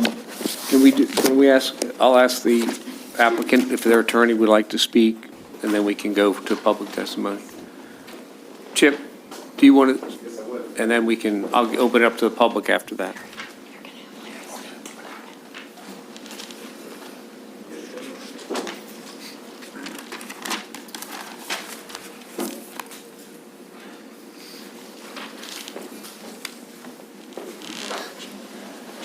You need to state your name and address. Sure, thank you. My name is Chip McLeod. I'm a local attorney here in Chestertown, and as was stated before, I represent Mr. Russ Richardson and the various entities that he's a member of that own property that is involved in this, and as well as Everton Industrial. I just want to make a few comments and not try to restate things that have been said, but sort of procedurally, there's been a number of filings made on behalf of some opposition folks, and they refer to the bylaws of the Planning Commission and that things can be presented, complicated things can be presented in advance. That's all great. I'm getting some of these just as recently as today. So just so you know, it's fine, all this input is great, but there's been a lot of stuff filed, a lot of sort of look like legal pleadings, referring to cases, and I'm an attorney representing my clients and I'm just seeing some of this stuff the last couple of days. So, but I am here to speak to some of it because I had a chance to read it all, for the most part. Not some of the stuff that just came in recently. And for the record, our people have been working on this for a year, right? This has been no secret that there are plans, things are afoot in Millington, right? Nobody should be surprised that there's a lot of talk about things happening around Millington, all the master zone. I mean, my God, you had so many hearings. This is no secret. It's a little off-putting that we're getting filings 24 hours in advance that are here to throw monkey wrenches in and whatever. So I hope you make a point about that. Some of the things that have been filed, I'll just say, they look very familiar. I think this accusation about the county passed an illegal law, I mean, that ship has sailed. As the attorney for you said, it's in the zoning ordinance. It's a county law. Go to court. Don't come into an administrative agency that's just trying to do its job and file all these pleadings about illegal laws. All right? That's not helpful to this process. So I hope that's just cast aside because that's already been, my gosh, that was raised when the county commissioners decided what they did, and they did it. If you didn't like it then, go to court then. Don't come in here and just try to throw monkey wrenches in, please. To the recusal memo, and I really want to get this on the record, and I hope everybody pauses for a moment about what's happened here. I'm just going to say for the record, it's disappointing to me that your entire planning commission isn't sitting here to hear all this testimony. Even if somebody has to recuse themselves, there are different ways of recusing. I'm not going to vote, but I can sit. I'm not going to vote, but I can deliberate. You know, I represent a lot of local governments. I know what recusal is all about. I have a pretty good sense when it's supposed to happen. And by the way, it's self-policing. There's also a Kent County Ethics Commission. If somebody seriously has an issue with an appointee of the county commissioners to a county government board or committee, there is a Kent County Ethics Commission. Again, coming into an administrative proceeding where people are just taking up their time to do stuff, no. There's a process to seriously, responsibly raise issues like that. And let me tell you what they've done. By Ms. Reeder being bullied, I don't know her, I mean, let me choose my words carefully.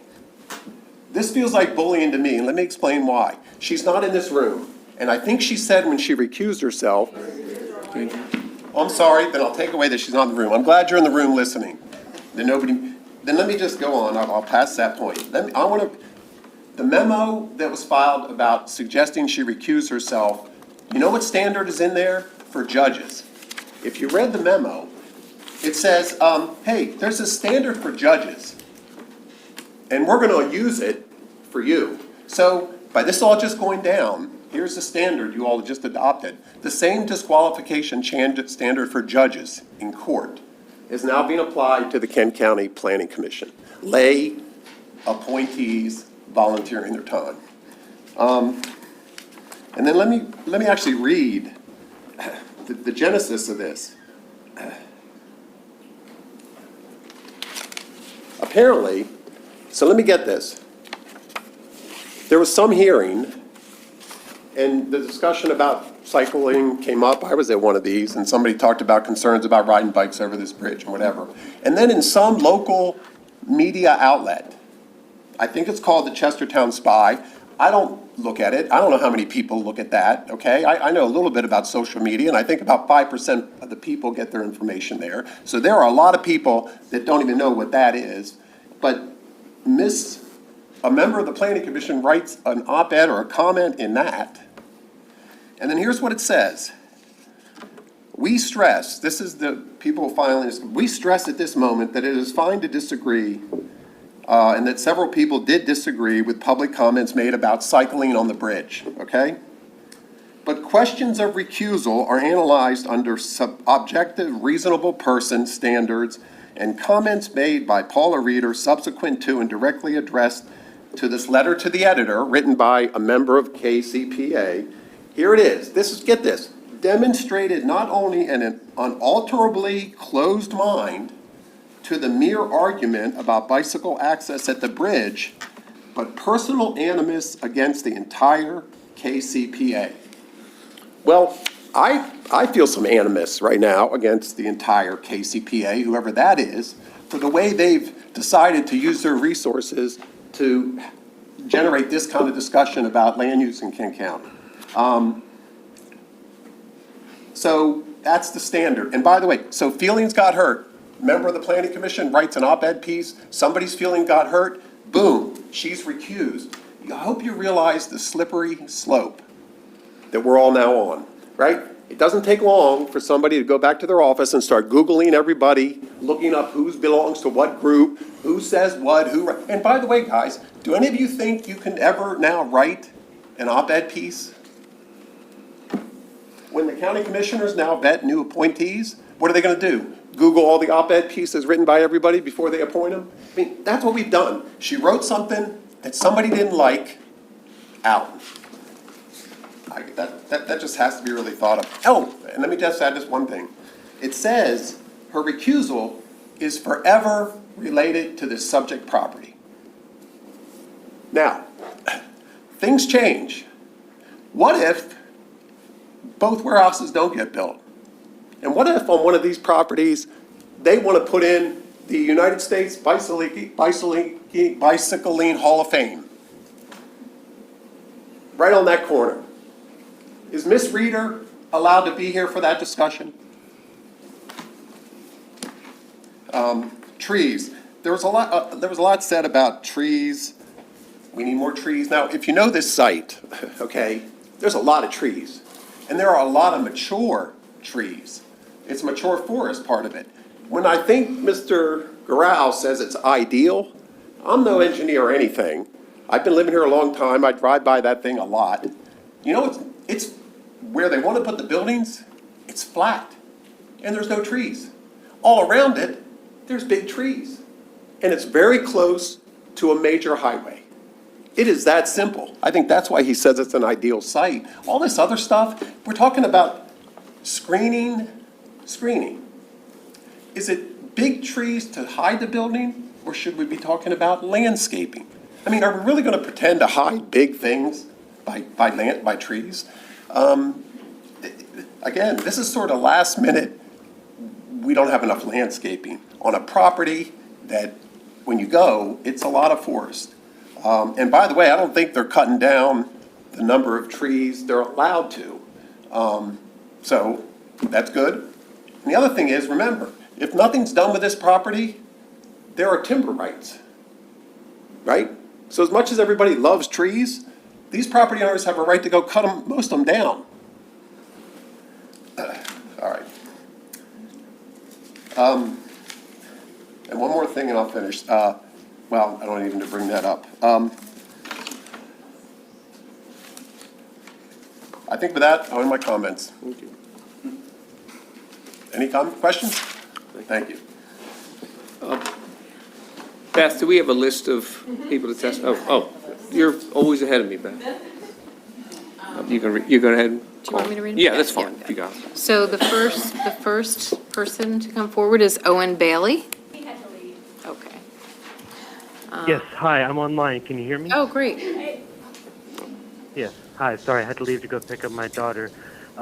Wait, can you state your name and address? Yes, my name is Owen Bailey. I'm the Director of Land Use and Policy for the Eastern Shoreline Conservancy, and I live in Chestertown on Richard Drive. Right, Thank you for giving me the opportunity. Can we swear you in? Sorry? Yes, please. Do you affirm the testimony you're about to give is the truth, the whole truth, and nothing but the truth? Yes, I do. Thank you. Go ahead. Okay, thank you for giving me the opportunity to submit public comment. Eastern Shoreline Conservancy would like to echo two concerns voiced today, both the traffic along Chesterfield Bridge Road. If you look at the Strava bicycle app data, it shows that this is a very highly utilized section of the county, both for its quiet road and for the beautiful landscape. And if you look at the state's level of traffic stress GIS data, it shows that Chesterfield Bridge Road is one of the least stressed roads in the county at a level of stress 2.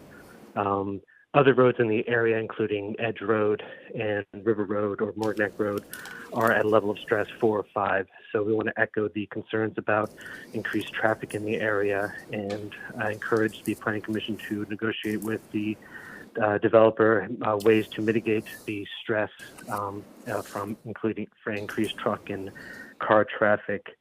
Another concern we have, and we appreciate the comments about working out maintenance agreement for infrastructure.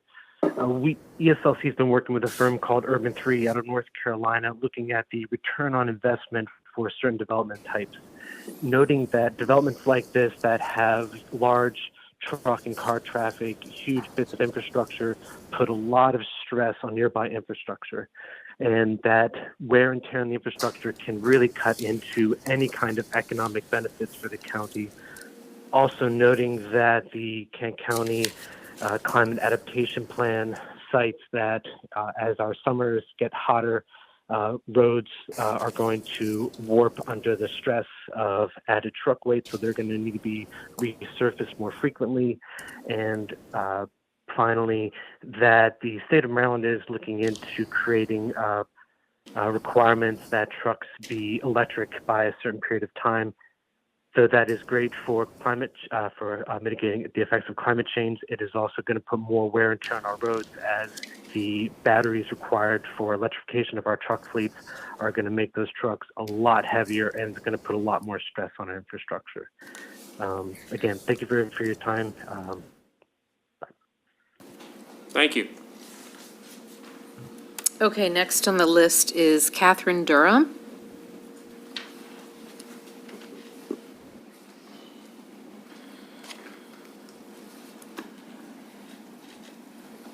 Can you state your name and address of the record? Catherine Durham, 10970 Dudley Chance Road. Can you raise your right hand, please? Yes. Do you affirm the testimony you're about to give us the truth, the whole truth, and nothing but the truth? Yes, I do. Thank you. Pull that mic a little closer, maybe, or your chair. How's that? Got it. Okay. Thanks. You can pull it closer. Okay. How's that? Great. Okay. I didn't know if you need a copy of this or not. Just in case you do. Okay. Did you submit a letter for the record? Not electronically. Okay. No, okay. Oh, but we have it. Where's Carl? Oop, we lost her. I can. No, I meant if we have it in our packet, you could just give a synopsis instead of reading it, that's all. Oh, it's just 2 pages. Good afternoon, Planning and Zoning Commissioners. My name is Yeah, Catherine Durham. Just to clarify, Yes. it wasn't previously Okay, thank submitted, you. so this is for Okay, public that's comment. my mistake. Okay. I live at 10970 Dudley Chance Road, Galena. My home is located at the corner of Dudley Chance Road and Chesterville Bridge Road. It is located right across the street from proposed building lot number 1, which is on the corner of Edge Road and Chesterville Bridge Road. I was born and raised in Kent County. I've lived here most of my life. I was a teacher for Kent County Public Schools for 35 years. I've lived on this property for 37 years.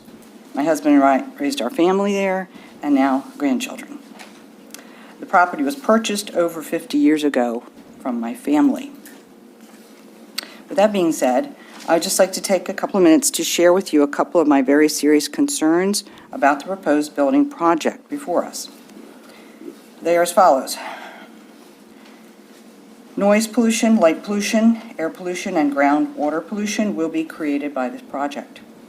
Since my home is approximately 250 yards away from the proposed warehouse site, lot number 1, I am concerned about visibility. Screening has been discussed at the meeting today. My question is, where is the berm? It was discussed several times throughout these meetings over the year or two, starting with the first informational meeting that some of the neighbors were invited to at Millington Firehouse one night. I think it was maybe October of '22. Not the big charrette meeting. This was just the very first meeting. Berms were a big discussion, and screening was a big discussion. Screening for my house and the neighbors' houses, and not screening for 301, which has been discussed today. What size will the trees actually be that will be planted along the side of Chesterville Bridge Road? I do not want to see the warehouse every time I look out my windows or go out into my backyard. I do not want to see the blaring lights shining into my windows at night from the parking lot. I understand there are new kinds of lights on buildings that shine down, but I do not think that this is the case with parking lot lights. I can actually see from my house the lights from the SHA building at the corner of 301 and 291. That's a half a mile away. During a previous meeting, I believe Mr. Mackey provided us with information with scale or a chart of some sort on how to calculate the height needed to screen something from a building height and distance. Will the view from my house be blocked? And when will it be blocked? Depends on the size of the trees planted. Will it be blocked right away when the building goes up, or 20 years from now when the trees have grown to the needed height to be an actual screen? Who will monitor the plantings? How long will this tree screen be monitored and maintained? Who will be held accountable for this? All of these are valid questions that need to be answered and put in writing. Another big concern with the proposed project is safety. A lot's been discussed today about this. I travel on Chesterville Bridge Road and Edge Road daily, lots of times during the day and the evening. I also walk the road for exercise. My neighbors and my family do too. If these tractor trailers are be allowed to have access to Chesterville Bridge Road in any way, whether it's an exit and entrance onto the road itself from the proposed building site, or access from southbound 301 onto this road, I will fear for my life. There is no room on these back county roads for the tractor trailers turning in and out and around these curves. I know these roads like the back of my hand. I travel them daily. What do we want here? Another Warwick? Having tractor trailers crashing everywhere, crashing traffic jams and unsafe conditions? We know what a disastrous mess that has been. And by the way, the actual bridge on Chesterville Bridge Road is a very small wooden bridge, not made for 24/7 tractor trailer use. None of my neighbors on Chesterville Bridge Road or Dudley Chance Road want our county roads destroyed by the possible truck traffic. Can Kent County afford road repairs? Or how about the county police department? Will they be able to keep up with the traffic problems that will occur if trucks aren't allowed to use the area? I remember one time when I was sitting at the intersection of Chesterville Bridge Road and southbound 301, waiting to go south on 301. It's very hard to see there because you're sitting on a hill, and there's a hill on 301 where the traffic is coming down. As I waited patiently for my turn, actually a tractor trailer turned off of 301 and onto Chesterville Bridge. I prayed that I wasn't going to be crashed into and killed. It was a very scary feeling. Perhaps you should go and sit at the intersection and observe. I'm still wondering what route I will have to take to go to the grocery store, or to church, or to the park in Millington, my town, without feeling fearful. Sorry. Without feeling fearful, especially if my granddaughter is in the car with me. Is there a plan to widen these roads? Did I miss something? I'm still wondering about this very serious safety issue. I'm asking the commission to please follow the rules and regulations that we have in place now, making the decision about this project. And please make sure that developers have to follow the rules and regulations too. No exceptions. Thank you for your time. Thank you, ma'am.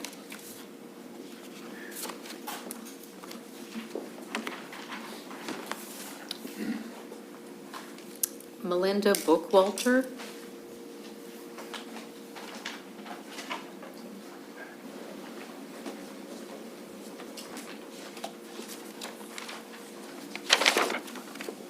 Can you raise your right hand, Ms. Bockwell? You affirm the testimony you're about to give is the truth and the whole truth and nothing but the truth? I do. And your name and address, please? Melinda Bookwalter, 31638 West Edge Road. Go ahead, thank you. I'm kind of editing in the interest of time. My husband and I have lived on West Edge Road for 40 years. Our 8-acre forested property borders Mills Branch, excuse me, a perennial stream that also borders Mr. Richardson's acreage. I wish to address 3 of my multiple concerns. If I understand the Edge Road design correctly, that's in the packet, neither it nor its very narrow shoulders will be enlarged. And if I'm wrong, fine, correct me. I have walked that road ever since it was built for exercise, and if that is going to be the case, it's not going to make it safe for pedestrians, cars, or bicycles. You have in your packet a depiction of a truck coming out, if I do this, it'll be backwards, coming out of the, I think it's lot 1, is it? The furthest one from Chesterville Bridge? Was that 1? 1 is the one closest to Chesterville. Okay, lot 2. It is coming out of lot 2 and turning right on Edge Road to go towards the circle And the picture that is depicted, the drawing, has it having to cross Edge Road, go into oncoming traffic before getting back in its lane, because it cannot make that turn without doing that. So if that road is not enlarged, that's the kind of exit it's going to be making. I can't imagine that that is safe for anybody, nor can I imagine that that would meet some sort of code or regulations. Forest fragmentation. The comprehensive plan on page 58 calls for the definition, identification, and protection of sensitive and other environmentally significant areas by directing human activities away from environmentally sensitive areas. Between the 50s and the 70s, this Chesapeake Bay experienced significant wetland losses and forest fragmentation, much of that due to development. Wetlands and forests play a vital role in the health of the bay and provide critical habitat for birds, plants, and amphibians. Okay. FIDS, the third point. The current land use ordinance requires protection of forest interior dwelling birds, FIDS. Lori Byrne, Environmental Review Coordinator at DNR, referenced a guide to the conservation of FIDS in the Chesapeake Bay Critical Area in her response to Noreen Davis requesting an environmental review. There are 25 FIDS in Maryland. A 10-minute Merlin recording that I did on May 24th identified 18 species, of which 4 were FIDS and 3 were highly sensitive.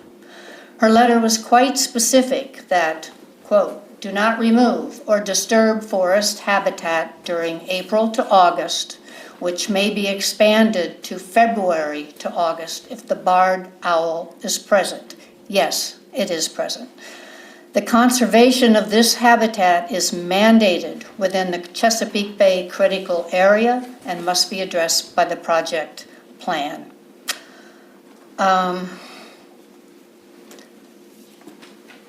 That's it. I do have a question of Mr. Goral, but I'm not sure. No. Okay, You can ask the I question. can ask him that Yeah, later. they'll have a chance to sum up, so ask your question and they'll probably address it. Okay, thank you. But you can ask it, put it on the record. Oh, now? Yes, because he'll have summation, or the, Oh, okay.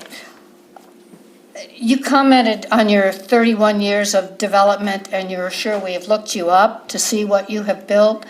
This could be my, ma'am, talk to us. oh, sorry. We're just getting the Oh, question on the okay, record, that's gotcha. all. This could be my inexpertise with internet, looking up, but the only thing I can find regarding Mr. Goral are 2 defunct LLCs. And I would love to have him tell me or us how we can find out more about his All right, history. Thank you.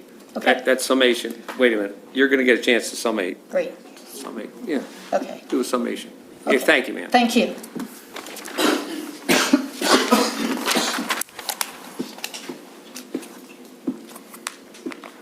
Okay, Elizabeth Watson.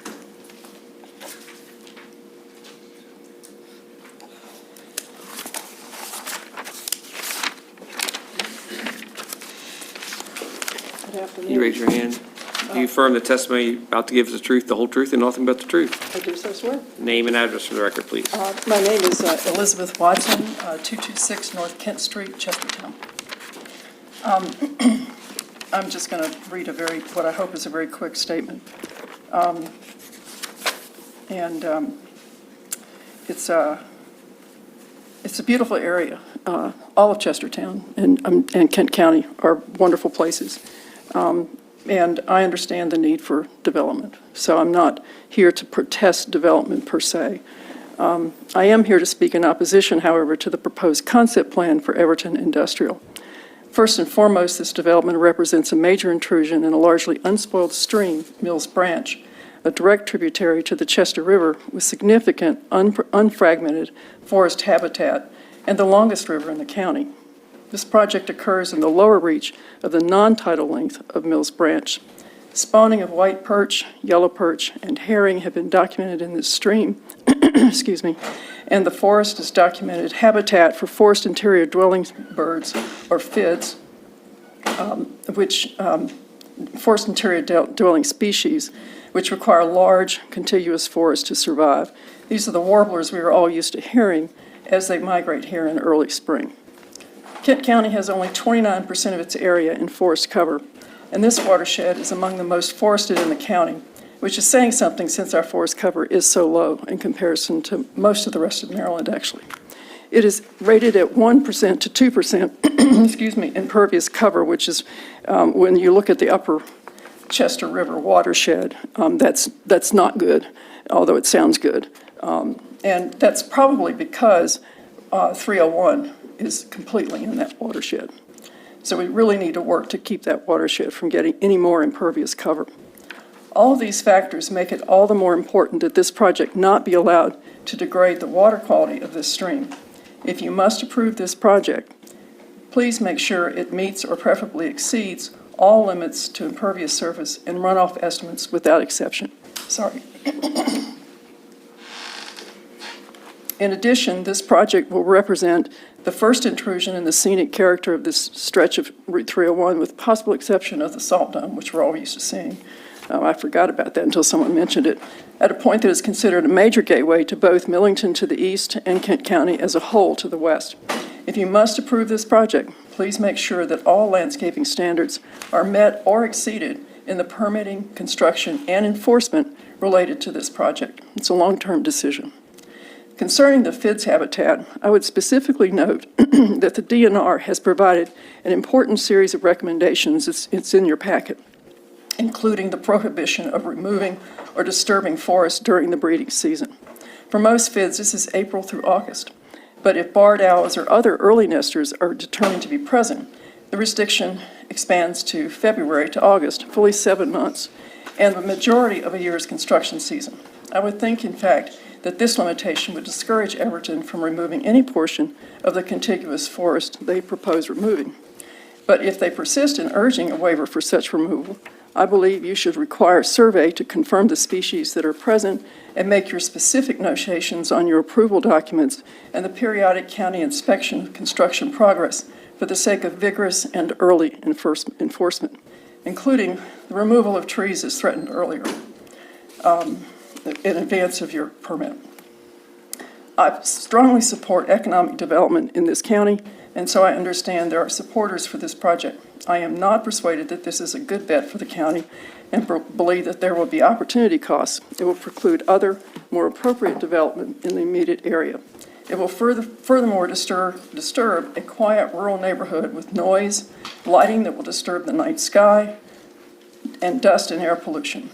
Finally, I predict that significant traffic safety problems, including bicycle and pedestrian safety, will lead to significant costs to the county to police the area and upgrade the roads, and, God help us, the roundabouts and the highway overpass, since who knows when the state will be able to put such upgrades on the 12-year plan or find the necessary funds. If you must approve this project, please make every effort to assure that these predictable negative environmental and transportation impacts are mitigated to the greatest degree possible. Don't let protestations of cost or by right or even engineering considerations overwhelm your good judgment. You will have some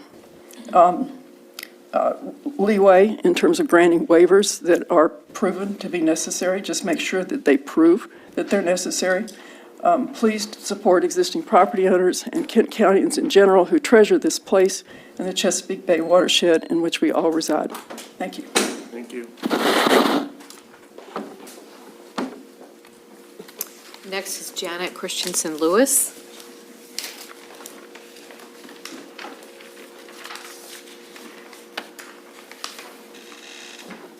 Raise your right. Do you affirm the testimony about to give us the truth, the whole truth, and nothing but the truth? I do. Name and address, please. Janet Christensen Lewis, and I live at 30475 River Road in Millington, Maryland. I just wanted to say that I'm the chair of the Board of Directors of Kent Conservation and Preservation Alliance, known as KCPA. Our mission is to promote, educate, protect, and enhance the cultural and historic nature of one of the last intact colonial and early American and working architectural landscapes, a landscapes that is exceedingly rare and as defined by the World Heritage Convention of the United Nations Education, Scientific, and Cultural Organization could be classified as a continuing landscape. In the case of Millington Crossing Everton Warehouse, KCPA made the determination to oppose the project. We believe that for all of the reasons that our attorney has outlined, that this is a shining example of poor development concepts. The following comments are not an official statement from KCPA, but belong to me as a citizen. If you could play the first video. How long is this going to, I mean, you have a time on this? It's about a minute, 10, something like that. The video? Yeah, how long? I'm just. 1 minute and 20 seconds, Okay, thank you. plus or minus. So I just wanted to give you an overview of, this is the area and the road. There it is. So this is driving along Chesterville Bridge Road. You can see it's a very rural area, lots of trees in the area. And then when you get up higher, you'll be able to see Lot 1 and Lot 2.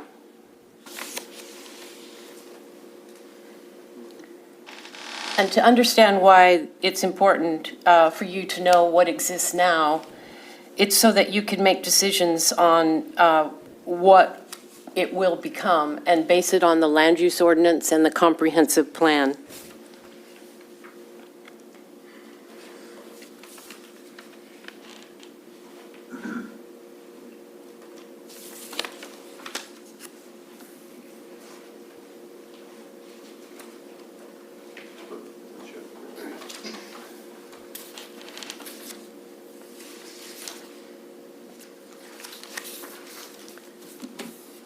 I think that's it, just about. Goes to Dudley Chance Road. It shows you the neighborhood.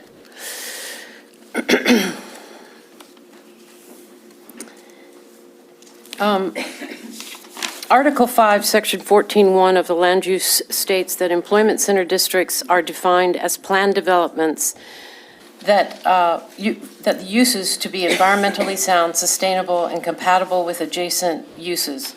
Looking at the site plan that this applicant has provided, can any of you say with certainty that the uses will be environmentally sound, sustainable, and that the building is compatible with adjacent uses?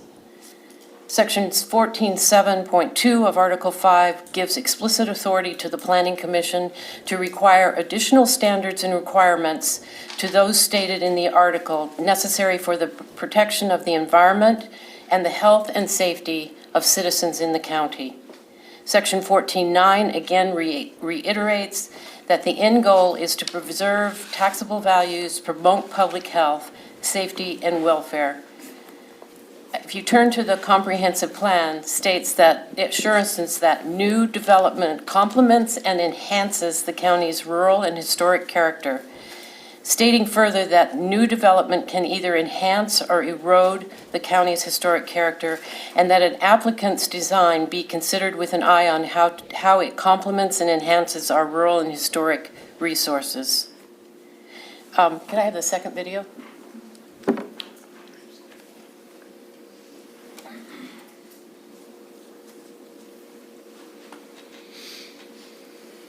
This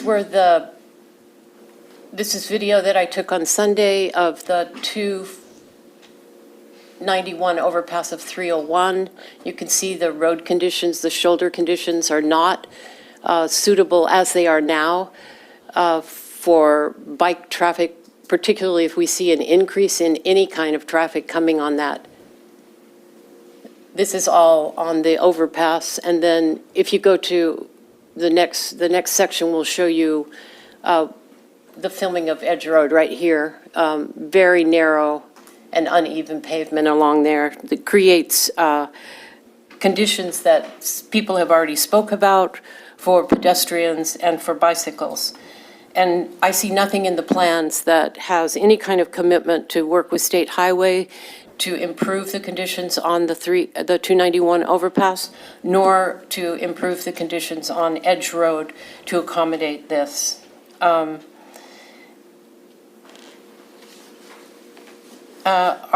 Our comprehensive plan states that development review and traffic impact analysis, the county will look for opportunities where developers will provide pedestrian and bicycle pathways as part of the subdivision and site plan approval process, which is what we're going through right now. It's unfortunate that State Highway is not here to answer any questions about the 2 letters that were produced by them for this site plan. They likely relied on data from a traffic study guided by the applicant, which might not be correct, and they never mentioned the road conditions for pedestrians and cyclists. No comment from them, despite the fact that many citizens contacted them, spoke to the office directly, and asked about the particular safety issues that we are presenting to you today. If they were here, you might be able to ask them what they were thinking about that. The comprehensive plan states that where appropriate, the county may include conditions on which routes trucks may use when reviewing development plans.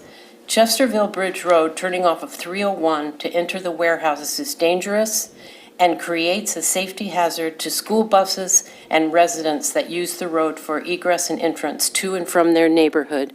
And this was outlined by Commissioner Price when he approved the height amendments. If you review what his comments were there, he was very concerned about the safety at that particular intersection. And this site plan, as designed, should not be approved. Thank you.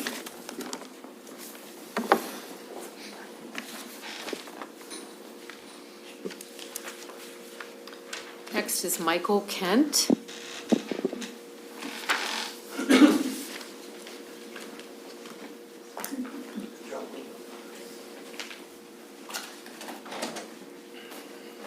You raise your right hand. Do you affirm the testimony you're about to give us the truth, the whole truth, and nothing but the truth? Yes. Name and address, please. Michael Kent. I live at 31245 Chesterville Bridge Road.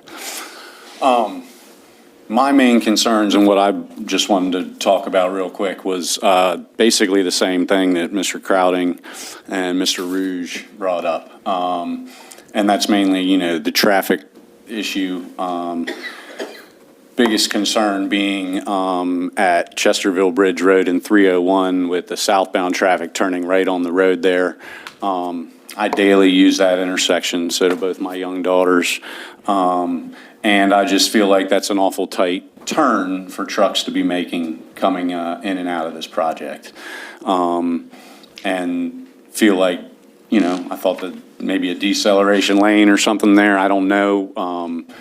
Might be something that would help and make us feel a bit more comfortable with it, but it is it's definitely a tight turn and kind of just something that seems a little bit too tight for a lot of truck traffic. I also after reading the traffic study and hearing everybody speak today, I kind of fall in the middle with that. I feel like maybe we should go with some median numbers, maybe not the most conservative numbers or the most liberal numbers, but something in the middle. See if some type of study could be written up with those numbers to find out, what's sustainable there. And then finally, Commissioner Price, I was fortunate enough to meet with him and speak to him a little bit about the project and, have similar concerns as he does with the